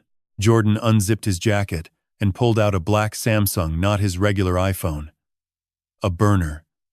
The screen was cracked in the upper left corner, held together with clear tape. He placed it on the bench between us, screen down. 5 months, he said. Since June. 147 recordings. Calls. Conversations. Voicemails. Vanessa left for Bryce that she thought were deleted. How? Bryce asked me to set up a shared family cloud account last January. For photos, documents, estate stuff. He gave me admin access because Vanessa didn't want to deal with the tech side. What he didn't realize is that admin access includes deleted voicemails and call logs if the backup is set to full mirror. You've been listening to your brother's deleted voicemails for 5 months. Yes. Why? Jordan pulled the cap lower. Because in June, I heard Vanessa tell Bryce, Linda's blood work will look normal by August if we switch to the lower dose. Fenton said the oleandrin clears the system in 72 hours at 0.3 milligrams. June 14th. I saved it immediately. The fountain cycled to its higher jet. Water rose 15 feet and crashed back down. Tourists took photos. Nobody looked at two men on a bench with a cracked phone between them. June 14th. I repeated. 4 months before Linda collapsed. I know. You knew they were poisoning her. And you didn't call me. He turned to face me. His eyes were red-rimmed from sleeplessness. I didn't know who to trust. You and Bryce were close. Sunday dinners. Football. Cabin trips. If I told you your firstborn son's wife is poisoning Linda and Bryce knows, would you have believed me? In June, I wanted to say yes. But honesty sat on my tongue like a stone. I don't know, I admitted. Jordan unlocked the phone. He opened a folder labeled Insurance 147 files, sorted by date, each named with a timestamp. 06142215, 07031430, running to 11070312. Every file is backed up to a Proton Mail account nobody knows about, he said. I also have a USB drive and a safety deposit box at First Horizon Bank on Merriman Avenue. Box 714.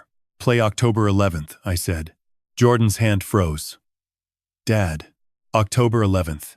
He scrolled to 10112347 and pressed play.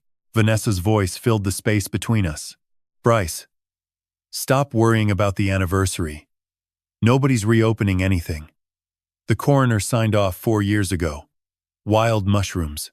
And even if someone tested oleander metabolizes completely in cremation, your mother ate 3 bowls of that stew and didn't taste a thing. 3 bowls. The same phrase from the hidden transmitter. 2 recordings. 2 dates. The same confession.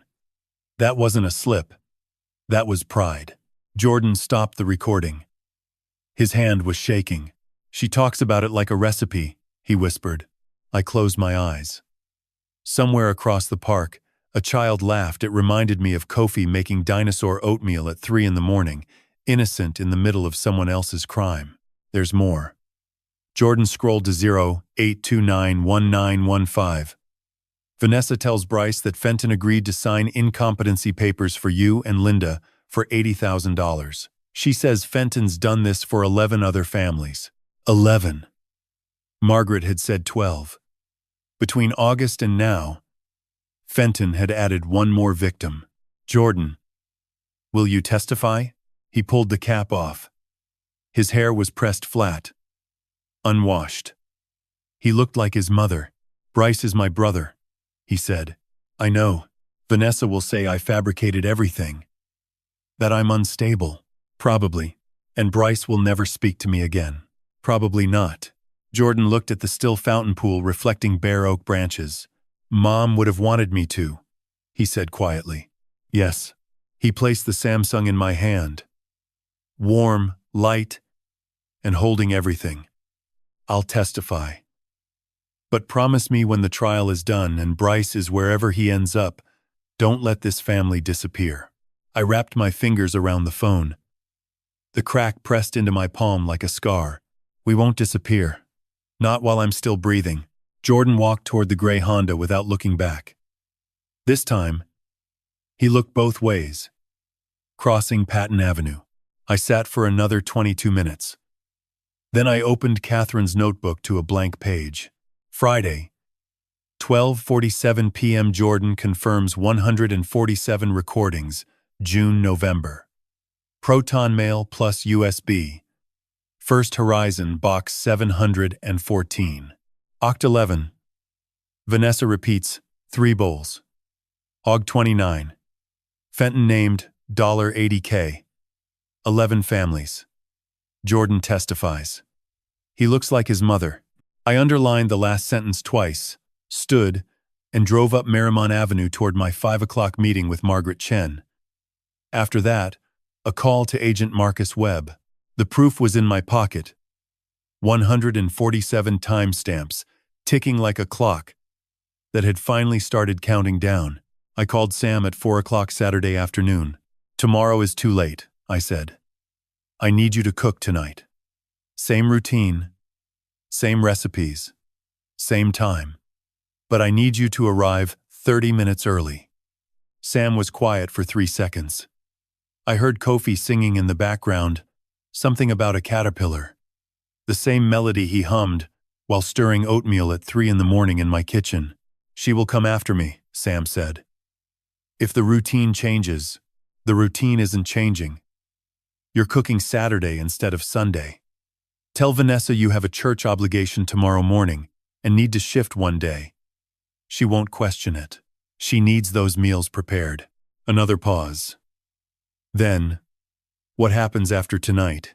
After tonight, you don't come back. You take Kofi. You drive to the address I'm going to text you, and you stay there until I call. Where? Margaret Chen's office on Charlotte Street, 2nd floor. She's expecting you at midnight. Sam exhaled. Kofi keeps asking why we cook in a stranger's house in the dark. I told him it's a special job. He thinks we're making food for a king. My throat tightened. In a way, he's not wrong. I hung up and opened Catherine's notebook. The page from yesterday Jordan's meeting stared back at me. I turned to a fresh sheet and wrote the plan for tonight in small, precise letters. Every camera angle. Every timestamp I needed.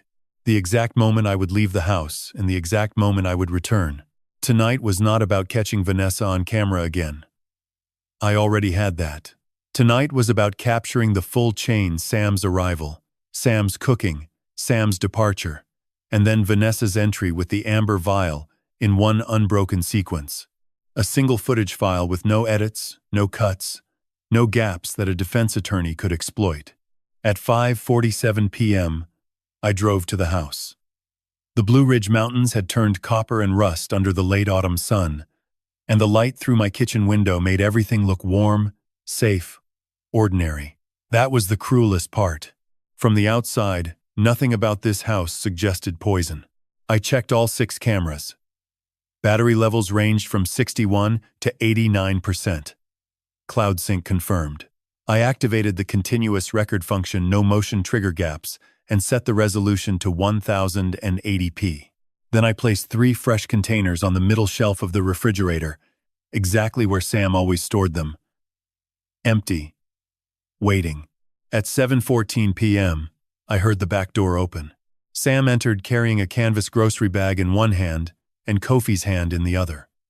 Kofi wore a red puffy jacket and rain boots, decorated with frogs. He looked up at me with enormous brown eyes.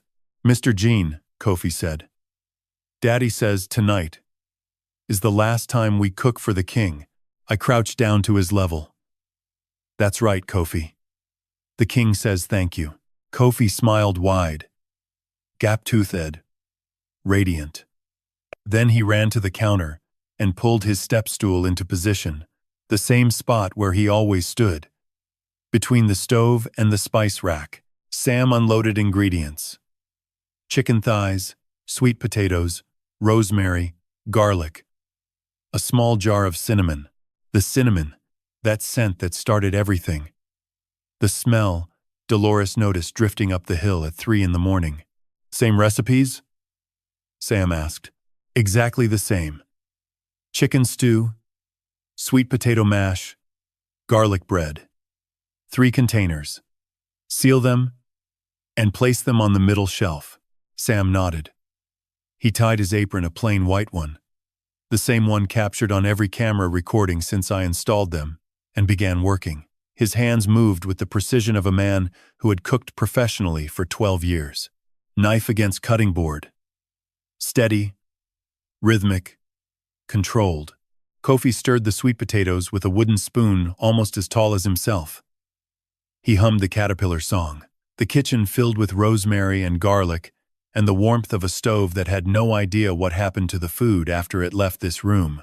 I watched from the doorway, Catherine's notebook in my coat pocket, the Samsung with Jordan's 147 recordings in my inside breast pocket, and my own phone streaming all 6 camera feeds in a split-screen grid. At 8:02 p.m., Sam sealed the 3rd container, wrote the date on each lid with a black marker, Satinov 9, and placed them on the middle shelf. He wiped down every surface, folded the apron, and picked up Kofi, who had fallen asleep on the step stool, with his cheek pressed against the countertop. Margaret Chen, Charlotte Street. 2nd floor, I said. Midnight. Sam confirmed. He carried Kofi out the back door. The child's frog boots dangled, catching the porch light. I stood in the kitchen and listened to the Honda start, reverse, and disappear down the gravel road. The house went silent. I turned off all interior lights, locked every door, and left through the side entrance that led to the garden, Catherine's garden, where the oleander still grew in the far corner. I walked to my truck, parked 2 streets over on Westwood Road, and opened the camera app on my phone.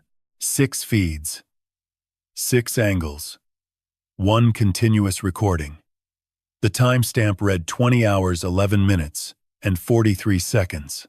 Now I waited for Vanessa. At 9:38 p.m., headlights swept across the front of the house. A white Lexus. Not the silver Audi she usually drove. She was being cautious. She parked on the street rather than the driveway, killed the lights, and sat inside the car for 4 minutes and 17 seconds. At 9:42, she exited. Black coat, black gloves. Not latex this time. Leather. She walked to the back door, entered the code on the keypad, and stepped inside. Camera 3 caught her face. Clear. Unobstructed. Timestamp. 21 hours. 42 minutes and 8 seconds. She went straight to the refrigerator. Opened it. Took out all 3 containers. Set them on the counter in a row. Then she reached into her coat pocket and removed the amber vial. I watched her unscrew the dropper. 3 drops in the first container, 3 in the second, 3 in the third, 9 drops total. The same count as every other night. She resealed each container, returned them to the middle shelf in the exact original order, and wiped the counter with a cloth she brought with her. Total time inside the house: 6 minutes and 22 seconds. Camera 3 recorded every frame. She left through the back door, walked to the Lexus, and drove north on Marymount Avenue. I exhaled for what felt like the first time in 2 hours. I opened Catherine's notebook and wrote, Sat. 9:42 p.m. Vanessa. Enters via back door. White Lexus. Leather gloves. Amber vial. 9 drops across 3 containers. Duration 6:22. Cámara 3. Fase visible. Timestamp 21 horas 40 y 2 minutos 8 segundos. Full chain captured. Sam cooks 7:14. 8:2. Vanessa poisons 9:40. 2. 9:48. Unbroken footage. I underlined unbroken footage 3 times. Tomorrow morning, Margaret Chen would have Sam and Kofi safe in her office. By noon, Agent Marcus Webb would have the footage, Jordan's recordings, and my notebook. By Sunday evening, this kitchen would no longer be a crime scene in progress. It would simply be a kitchen again. And the food inside it would finally be safe to eat. I woke Sunday morning in the cab of my truck on Westwood Road, with Catherine's notebook pressed against my chest and the Samsung in my pocket. My neck ached.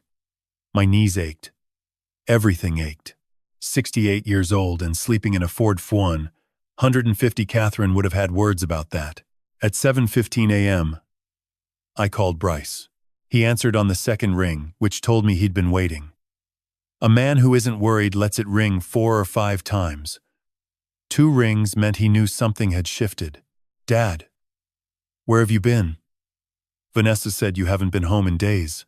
I've been sorting some things out. Linda's been staying with a friend while she recovers from that stomach bug.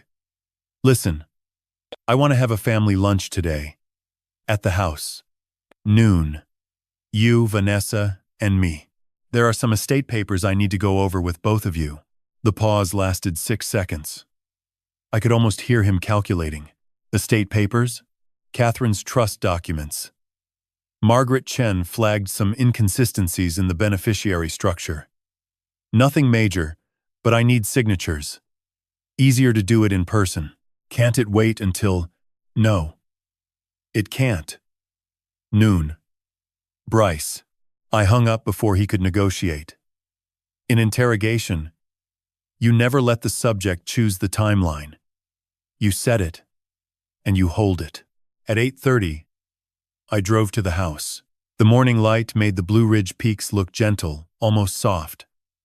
The way Catherine used to describe them, like God folded a green blanket and forgot to smooth out the wrinkles. I parked in the driveway this time. No more hiding. Inside, I checked the cameras. All 6 running. Battery levels between 52 and 78%. Cloud sync active. Continuous recording still engaged from last night. Over 14 hours of unbroken footage already stored. I set the kitchen table for 3.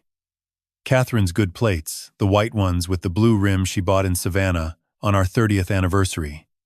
I hadn't used them since her funeral. I placed them carefully, one at each seat, and put a glass of water at each setting. Then I opened the refrigerator and took out the 3 containers Sam had prepared last night. The ones Vanessa had poisoned at 9:42 p.m. I placed them on the counter. Lids still sealed. Date still written in Sam's black marker. Sat. Nov 9. I did not open them. I did not heat them. They sat on the granite countertop like evidence, because that's exactly what they were. At 11:48 a.m., I heard 2 car doors close in the driveway. The silver Audi. Vanessa had driven, which meant she controlled the exit. Another detail I filed away. Bryce entered first. He wore a blue Oxford shirt and khakis, the same outfit he wore to Sunday dinners when Catherine was alive. Whether that was habit or performance, I couldn't tell anymore. Vanessa followed. Gray cashmere sweater, pearl earrings, black flats, not the silver buckle ones from the camera footage. She'd changed her shoes. She scanned the kitchen the way a pharmacist scans a prescription, quick, clinical, looking for errors. Her eyes found the 3 containers on the counter. For exactly 1 second, her expression shifted. Not fear. Recognition. Then it was gone. Replaced by the warm smile she had perfected over 9 years of Sunday dinners. "Jean, you look tired," she said. "Have you been eating properly?" "Sit down," I said. "Both of you." They sat. Bryce on Catherine's left, his usual spot. Vanessa on the right. I stood at the head of the table. Catherine's notebook open beside me. "There are no estate papers," I said. Bryce's jaw tightened. Vanessa's hands folded on the table. Fingers laced. Perfectly still. "I know what you've been doing," I continued. "Both of you. I have 6 cameras in this house. I have 14 hours of continuous footage from last night alone. I have audio recordings from a transmitter I planted in the rotary phone. I have 147 files from Jordan calls, voicemails, conversations you thought were deleted." Bryce's face drained of color. He looked at Vanessa. She didn't look back. "I have you on camera, Vanessa. Saturday night, 9:42 p.m. White Lexus. Leather gloves. Amber vial. 3 drops per container, 9 total. Camera 3 captured your face. Timestamp 21. 40. Das. Vuit." Vanessa's fingers unlaced. She placed both palms flat on the table. "I have the recording from October 11th, I said. "Your voice, Vanessa, telling Bryce that Catherine ate 3 bowls of oleander stew and didn't taste a thing. I have the recording from August 20th where you named Dr. Henry Fenton and the $80,000 payment for incompetency papers." Bryce stood up. His chair scraped against the hardwood, the sound cut through the kitchen like a blade. "Dad, this is—" "Sit down, Bryce." He didn't sit. He stood with his hands at his sides, opening and closing his fists. I watched his breathing fast, shallow, the pattern of a man deciding between fight and flight. Vanessa remained seated, calm, terrifyingly calm. She looked at the 3 containers on the counter, then at me, and smiled. "You're 68 years old, Jean," she said.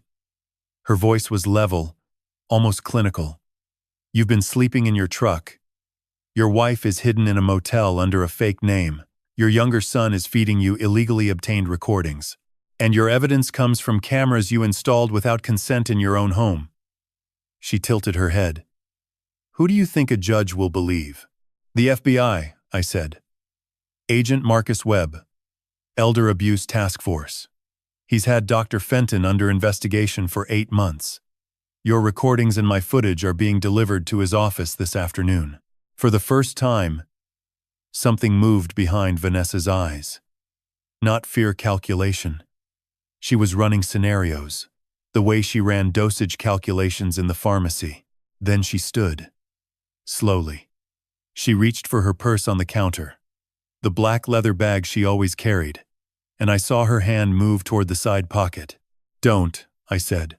She stopped. Her fingers were 2 inches from the pocket's zipper. "Whatever is in that bag stays in that bag. Sit down." Vanessa looked at Bryce. A silent exchange, the kind married couples have, built from years of shared secrets. Bryce shook his head once, barely visible. Vanessa sat. The kitchen went silent. The refrigerator hummed. Sunlight moved across Catherine's blue-rimmed plates. Outside, a cardinal landed on the garden fence near the oleander bush and sang 2 notes before flying away. "Here's what happens next," I said. "At 5 o'clock today, Margaret Chen delivers every piece of evidence to Agent Webb. By tonight, this house will be part of a federal investigation. You can cooperate now, or you can cooperate later. But you will cooperate." Bryce sank into his chair. He put his head in his hands. His shoulders shook once, but he made no sound. Vanessa stared at me across Catherine's good plates and said nothing. Her silence was louder than any confession. I closed the notebook, picked up the 3 poison containers, and placed them in a sealed plastic bag I'd prepared that morning. Evidence bag. Chain of custody. 41 years of training don't disappear because the criminals share your last name. Vanessa broke the silence first. "Jean." Her voice was measured. The way she spoke to patients at the pharmacy counter when explaining side effects, calm, authoritative, designed to make you trust the person handing you the bottle. "You've been under enormous stress. Linda's illness. The sleepless nights. The motel. I think we should call Dr. Fenton and schedule." "Dr. Fenton is under federal investigation," I said. "You already know that. But what you don't know is that Agent Marcus Webb has been building a case against him for 8 months. 12 families, Vanessa. Yours is number 13. She didn't flinch. She adjusted her pearl earring left side, a single rotation between thumb and forefinger, and looked at Bryce. "Bryce, we need to leave. Now." Bryce didn't move. He sat with his head in his hands, staring at Catherine's blue-rimmed plate in front of him. The plate his mother had chosen in Savannah. The plate she'd eaten her last Thanksgiving dinner from, 11 months before the camping trip that killed her. "Bryce," Vanessa repeated. "Sharper now." "She ate 3 bowls," Bryce whispered. He wasn't talking to Vanessa. He wasn't talking to me. He was talking to the plate. I watched her eat 3 bowls, and I didn't say anything. Vanessa stood. The chair didn't scrape this time. She lifted it, placed it aside, and moved toward the counter where her purse sat. Every movement was precise, controlled.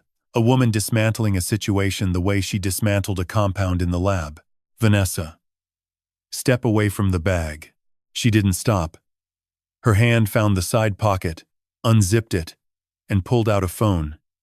Not her regular phone, a second device. small, and black. She pressed 3 buttons before I could cross the kitchen. "What did you just do?" She set the phone on the counter, screen down, and folded her arms. I texted Darren. "He'll have the cloud accounts wiped within 15 minutes. Your cameras, your backups, your precious footage, all of it runs through a home network that Darren already compromised in Task 9. You built a decoy, Gene. But Darren found the real network 2 days ago." My stomach dropped. But only for a second. "Margaret Chen has offline copies," I said. "Physical hard drives. Jordan's recordings are on Proton Mail with end-to-few-end encryption and a USB in a bank vault. And the 3 containers on this counter have been sealed in an evidence bag with my fingerprints and a timestamp photograph. Darren can wipe every cloud server on the eastern seaboard. It won't matter." Vanessa's composure cracked a hairline fracture, barely visible. But I saw it. A tightening around her eyes. A single twitch at the corner of her mouth. She had built her plan on control. Control the doses, control the documents, control the digital trail. And now, the trail had gone analog. Paper, plastic bags, a cracked Samsung in a dead woman's son's pocket. You can't hack a notebook.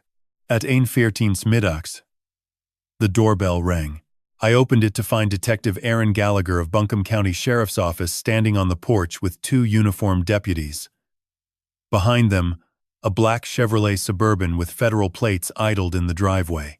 Agent Marcus Webb stepped out of the passenger side, tall, mid-40s, gray suit, no tie. The kind of man who looked like he'd been tired for a decade and had stopped caring about it. "Mr. Holloway," Webb said. "Margaret Chen briefed me this morning." We moved the timeline up. I noticed. Webb entered the kitchen. His eyes swept the room the same way mine had 10 days ago. Stove, counter, refrigerator, table. He saw the 3 sealed containers in the evidence bag. He saw the 6 camera positions. He saw Vanessa standing at the counter with her arms folded and Bryce sitting at the table, motionless. "Vanessa Holloway," Webb said.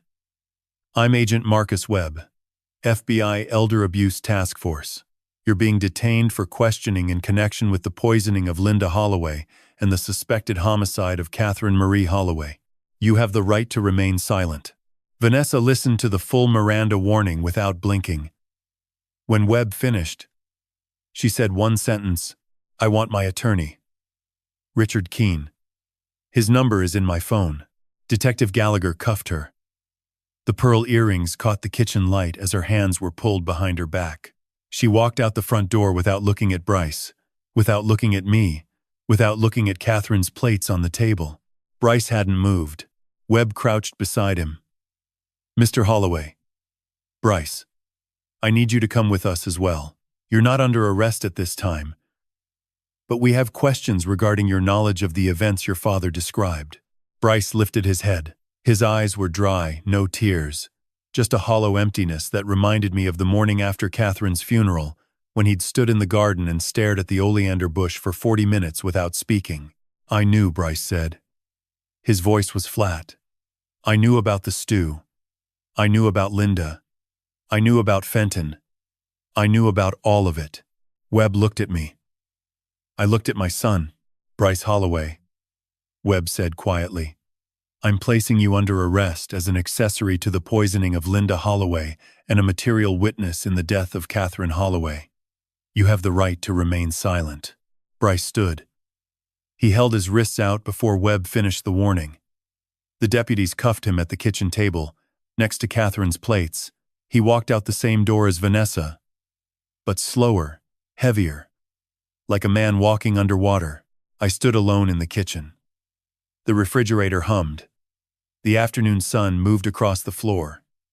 In a slow, golden rectangle, Catherine's 3 plates sat on the table. One at my seat, one at Bryce's, one at Vanessa's. 3 plates, 3 bowls, 3 containers. Everything in this story came in threes, as if Catherine herself had organized the evidence from wherever she was. Detective Gallagher returned to the doorway. "Mr. Holloway, we'll need you at the field office by 5 o'clock. for a formal statement. "Can you drive yourself?" "I've been driving myself for 10 days, I said. "I can manage one more trip." She nodded and left. I stood in the kitchen for 7 minutes. I didn't count intentionally this time. The clock on the microwave just happened to catch my eye at 1:31 and again at 1:38. In those 7 minutes, I washed Catherine's 3 plates by hand, dried them with the dish towel she'd embroidered with lavender, the one that used to hang on the oven handle, and placed them back in the cabinet above the stove. Then I opened the notebook and wrote the final entry for this chapter. Son, 1:14 p.m. FBI arrives. Webb plus Gallagher plus 2 deputies.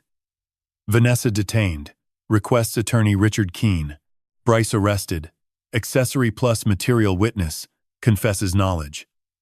Evidence bag transferred to FBI custody. 3 plates washed and returned to cabinet. Catherine's kitchen is clean. I underlined the last 4 words. I locked the front door, walked to my truck, and drove toward downtown Asheville. The mountains were turning purple in the early winter light. Somewhere behind me, in the back of a federal SUV, my firstborn son was riding toward a future I never imagined for him. And somewhere in a motel room on the edge of town, Linda was waiting for a phone call that would tell her it was safe to come home. The FBI field office on Patton Avenue smelled like burnt coffee and old carpet. Agent Webb led me to a conference room on the 2nd floor, long table. 8 chairs. 1 window facing the parking deck. A digital recorder sat in the center of the table next to a glass of water nobody had touched. "Start from the beginning," Webb said. "The morning Dolores Whitaker called you. I talked for 3 hours and 47 minutes. Webb didn't interrupt once. He sat with a yellow legal pad and a black pen and wrote in a shorthand I couldn't read. A second agent, a woman in her 30s named Rivera. Dark hair pulled back. No jewelry, operated the recorder and took time-stamped notes on a laptop. I walked them through everything. Dolores's call, the cinnamon, the dinosaur cup, Linda's collapse, Dr. Griffith's oleandrin diagnosis, the motel, the cameras, Salmon Kofi at 2:27 am, Vanessa at 3:15 a.m. with the amber vial, the transmitter in the rotary phone, the camping trip confession, Darren Cole's counter-surveillance hack, Margaret Chen's midnight briefing, Jordan's 147 recordings, the Saturday night footage chain, the confrontation, Bryce's confession. When I finished, Webb closed his notepad and looked at Rivera. She nodded once. "Mr. Holloway," Webb said, "what your daughter-in-law did to your family. We've seen it 11 other times in western North Carolina in the past 3 years. Same pattern, same doctor, same financial structure." He opened a manila folder and slid 12 sheets of paper across the table. Each sheet contained a name, an address, a dollar amount, and a photograph. 12 faces, 12 families. The youngest victim was 61. The oldest was 84. Dr. Henry Fenton signed incompetency evaluations for all 12. Webb continued. Each family lost between $200,000 and $600,000 in assets transferred through fraudulent power of UA documents prepared by Darren Cole. Total confirmed losses across all 12 cases. $4.3 million. I looked at the photographs. A retired teacher in Hendersonville. A Korean War veteran in Waynesville. A grandmother of 9 in Black Mountain who lost her house. Their faces stared up at me from the conference table like a jury already seated. Vanessa was the pharmacist who prepared the compounds for 3 of these families, Webb said. Not just yours. She provided oleandrin-based solutions to Fenton's network for the Burgess family in Weaverville and the Tran family in Swannanoa.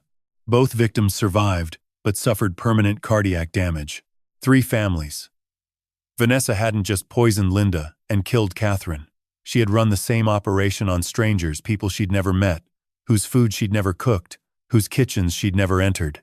She simply mixed the compounds and let Fenton's network do the rest. "When do you arrest Fenton?" I asked. "We picked him up 2 hours ago at his home in Biltmore Forest. He was packing a suitcase. Passport was on the bed. And Darren Cole? Darren is more complicated. Webb leaned back. He wiped your cloud accounts 38 minutes after Vanessa sent that text. But Margaret Chen's offline copies are intact, and our forensic team has already recovered the deleted files from the original servers. Darren's hack actually helped us. It gave us a federal computer fraud charge on top of the conspiracy counts. We arrested him at his apartment in West Asheville at 4:15 this afternoon. He had 7 laptops and a shredder that was still warm. 7 laptops. A warm shredder. Darren had been destroying evidence while Jean was washing Catherine's plates. The following Tuesday, Margaret Chen filed a motion to freeze all assets connected to Fenton's network. Judge Patricia Owens of Buncombe County Superior Court granted the order within 4 hours, the fastest asset freeze Margaret had seen in 22 years of practice. The freeze covered 14 bank accounts, 3 shell companies, and the pending sale of my Blue Ridge property to Crestwood Development for $1.8 million. That sale died on the judge's desk. On Wednesday, Jordan testified before a grand jury. He wore a suit I'd never seen before. Charcoal gray. Too large in the shoulders. Probably borrowed. He carried the cracked Samsung in an evidence bag and spoke for 90 minutes. Margaret told me afterward that he never broke eye contact with the jury foreperson, a retired nurse from Candler, who kept pressing her hand against her chest every time Jordan played a recording. The grand jury returned indictments on Thursday. Vanessa Holloway, first-degree murder of Catherine Marie Holloway. Attempted murder of Linda Holloway. 3 counts of assault with a deadly weapon. Oleandrin poisoning of the Burgess and Tran families. Conspiracy to commit elder abuse. Conspiracy to commit fraud. Bryce Holloway, accessory after the fact to murder. Conspiracy to commit elder abuse. Conspiracy to commit fraud. Obstruction of justice. Dr. Henry Fenton, 12 counts of elder abuse. 12 counts of fraud. Conspiracy to commit murder. Falsifying medical documents. Darren Cole, conspiracy to commit fraud, computer fraud, destruction of evidence, obstruction of justice, money laundering, 4 names, 37 total charges. Margaret read them to me over the phone Thursday evening, while I sat on the porch of the Hemlock Inn, watching the sun drop behind the mountains. Each charge landed like a stone in still water, precise, irreversible, expanding outward. "There's one more thing," Margaret said. The grand jury unsealed Fenton's financial records. He kept meticulous books, every payment, every family, every date. "Jean, your name isn't in his ledger." "What do you mean?" "Fenton never received payment for your case. Vanessa promised him $80,000, but she hadn't paid yet. You caught them before the transaction went through. Before the transaction went through. 10 days. That's how close it had been. 10 days between Dolores's phone call and the moment Fenton would have signed papers declaring me and Linda mentally incompetent. 10 days between Catherine's oleander garden and a courtroom. I thanked Margaret and hung up. The mountains had turned that deep purple again, the color Catherine called evening velvet. I opened her notebook to the last written page and added 1 line. Thursday, 37 charges, 4 arrested, 12 families, 10 days. I didn't underline anything this time. The numbers spoke for themselves. Inside the inn, my phone buzzed. A text from Jordan. "It's done. Coming to see you tomorrow. Bringing food. Real food. Nothing from a pharmacy."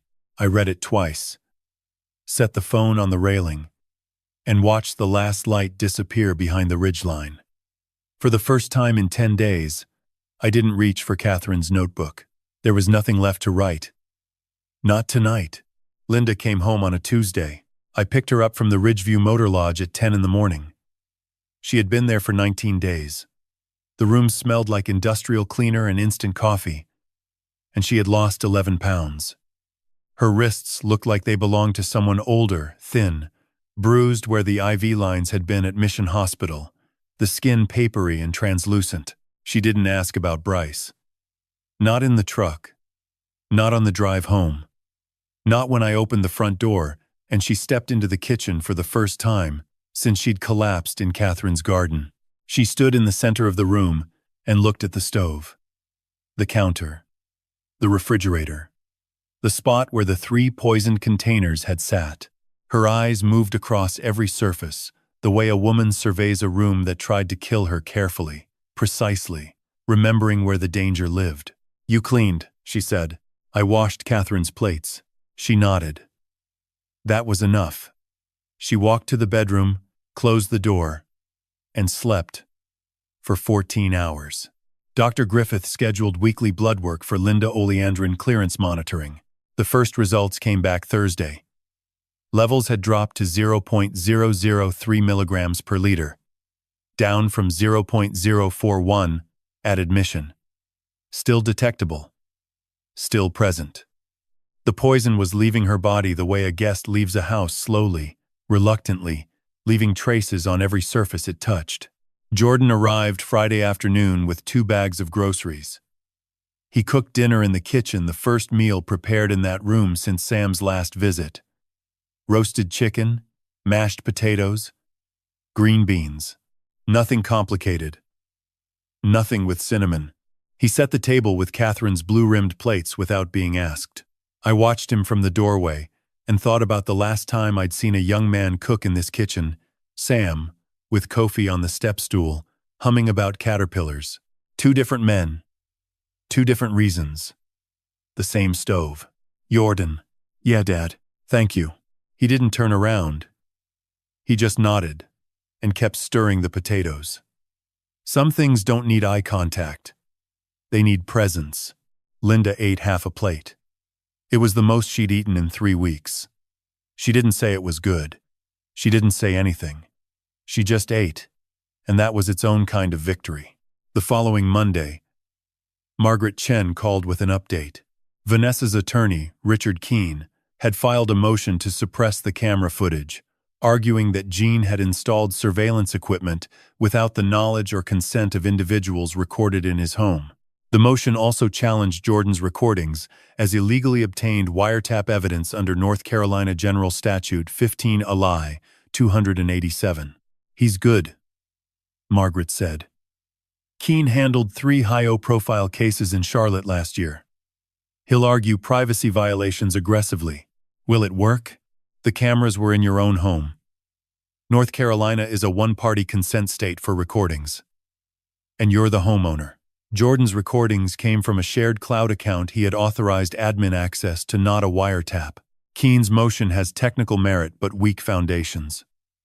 I give it a 15% chance of partial success. Partial meaning what? He might get 2 or 3 of Jordan's recordings excluded, the ones where Jordan wasn't a direct party to the conversation. But the camera footage stays. Your transmitter recordings stay. And Vanessa's own voicemails to Bryce are admissible because Bryce consented to cloud storage. 15%. I could live with those odds. 41 years in law enforcement had taught me that defense attorneys always file suppression motions. It's strategy, not strength. The wall holds or it doesn't. That Wednesday, I drove to Margaret Chen's office on Charlotte Street to see Sam and Kofi. They had been staying in a small apartment above the office. 2 rooms, a kitchenette, a bathroom. Margaret had arranged it through a local refugee assistance network, even though Sam wasn't technically a refugee. He was something harder to categorize. A man who had been hired to cook, discovered he was part of a murder, and chose to stay silent out of fear for his child. Kofi answered the door. He wore new shoes, blue sneakers with white laces, and a sweater that fit properly for the first time since I'd seen him. "Mr. Jean." He grabbed my hand and pulled me inside. "Daddy's making jollof rice. It's his special recipe. Not the king's recipe. Daddy's recipe." Sam stood at the tiny stove, stirring a pot with the same steady hands that had cooked in my kitchen at 3 in the morning. He looked different. Lighter. The tension that had coiled his shoulders and jaw since our first phone call had loosened, though it hadn't disappeared. "Jean." He wiped his hands on a towel. "Thank you for keeping your promise. You kept yours first." We sat at a folding table.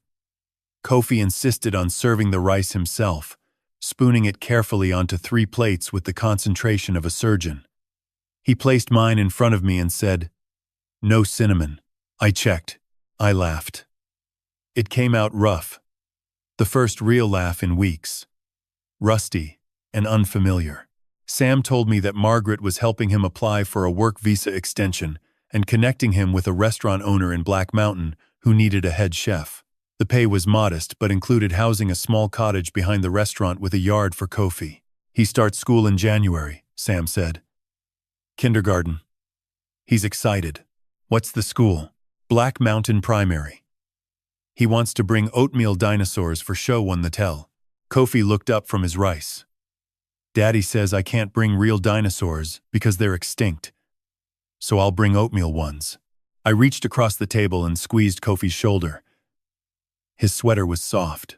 His eyes were enormous, and clear the eyes of a child who had cooked in a stranger's kitchen in the dark and somehow came out into the light.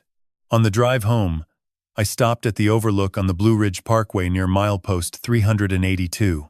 The mountains stretched in every direction, fold after fold of blue and gray and purple, the last leaves clinging to the oaks like rust-colored fingerprints. Catherine had loved this spot.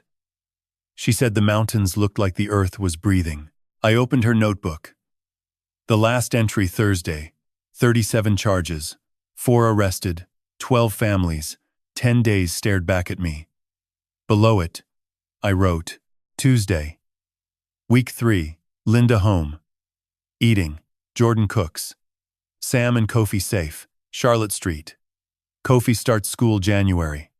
Oleandrin at 0.003. Keen filed suppression, Margaret says 15%. Mountains still breathing. I closed the notebook and sat in the truck with the engine off, watching the ridgeline darken. Somewhere below, Asheville was lighting up for the evening street lamps on Patton Avenue, the cafe lights on Biltmore, the glow of the hospital where Linda's blood was slowly cleaning itself. The case was moving forward. The family was moving forward. And the mountains didn't care about any of it. They just held everything. The way they always had. Steady and ancient and impossibly patient. The trial ended on a Wednesday in August. I didn't attend the sentencing. Margaret called me from the courthouse steps and read the verdicts while I sat in Catherine's garden, pulling weeds from the lavender bed she'd planted the spring before she died.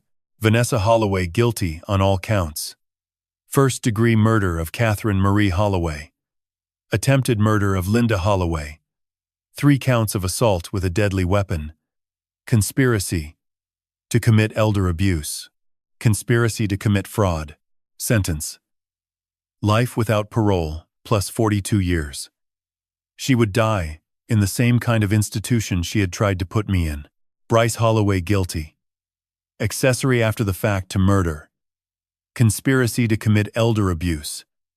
Conspiracy to commit fraud. Obstruction of justice. Sentence: 22 years. Federal prison. Eligible for parole in 14. Dr. Henry Fenton, guilty on all 12 counts of elder abuse, 12 counts of fraud, conspiracy to commit murder, falsifying medical documents. Sentence: life without parole.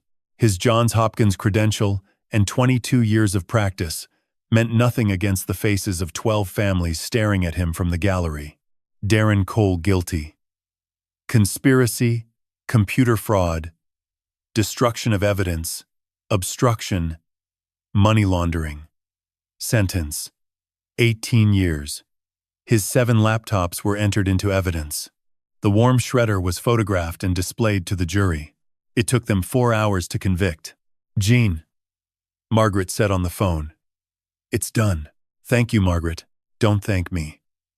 Thank Dolores Whitaker and her nose for cinnamon. I hung up and sat in the garden until the sun moved behind the western ridge. The lavender had come back strong this year, purple and fragrant, and alive in a way that felt almost defiant, growing 3 feet from the oleander bush that had provided the poison that killed my wife. I'd thought about digging up the oleander, burning it, salting the earth where it stood. But Catherine had planted it herself, 20 years ago, for the white flowers. She didn't know what it would become. None of us ever do. 2 months later, October, the mountains turned again. Linda and I sat on the porch on a Saturday morning, drinking coffee in the kind of silence that comes after a long illness. Not the silence of secrets. Not the silence of the interrogation room or the motel or the kitchen at 3 in the morning. This was the silence of two people who had survived something and were still learning how to breathe normally. Her blood work had been clean since July. Oleandrin, undetectable. Dr. Griffith signed off on her last appointment with a handshake and the words, "Your body is remarkably stubborn, Mrs. Holloway." Linda had smiled the first real smile in months and said, "It runs in the family I married into." Jordan came every Sunday now. He'd taken over the cooking not from obligation, but from something quieter. He used Catherine's recipes. The ones from the notebook I hadn't opened since the trial. He found them in a box in the attic, handwritten on index cards in Catherine's careful script. Roasted chicken with rosemary, sweet potato mash, cornbread with honey butter. He cooked them without alteration, following each instruction exactly, as if the recipes were letters from his mother, and changing a word would break the spell. He never mentioned Bryce. Neither did I. There are rooms in a family that you close and lock, not because you forget what's inside, but because opening them too soon lets in a cold that takes years to warm. Sam called on the first Sunday of October. He'd been working at the Black Mountain restaurant for 8 months, head chef. The owner said he'd never had someone so precise with a knife. Kofi had started kindergarten in January, just as planned. He was 6 now. He'd lost 2 more teeth and gained a best friend named Oliver, who also liked dinosaurs. "Kofi wants to visit you," Sam said. "He asks about Mr. Jean's kitchen. Tell him the kitchen is safe now." I already did. "He wants to bring you oatmeal dinosaurs.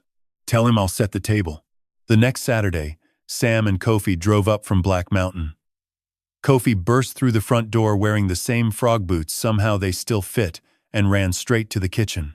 He stood on the step stool. The same one, in the same spot between the stove and the spice rack, and stirred oatmeal while Sam supervised. Linda sat at the table watching. Dolores came over from next door with a pie. Jordan arrived at noon with groceries.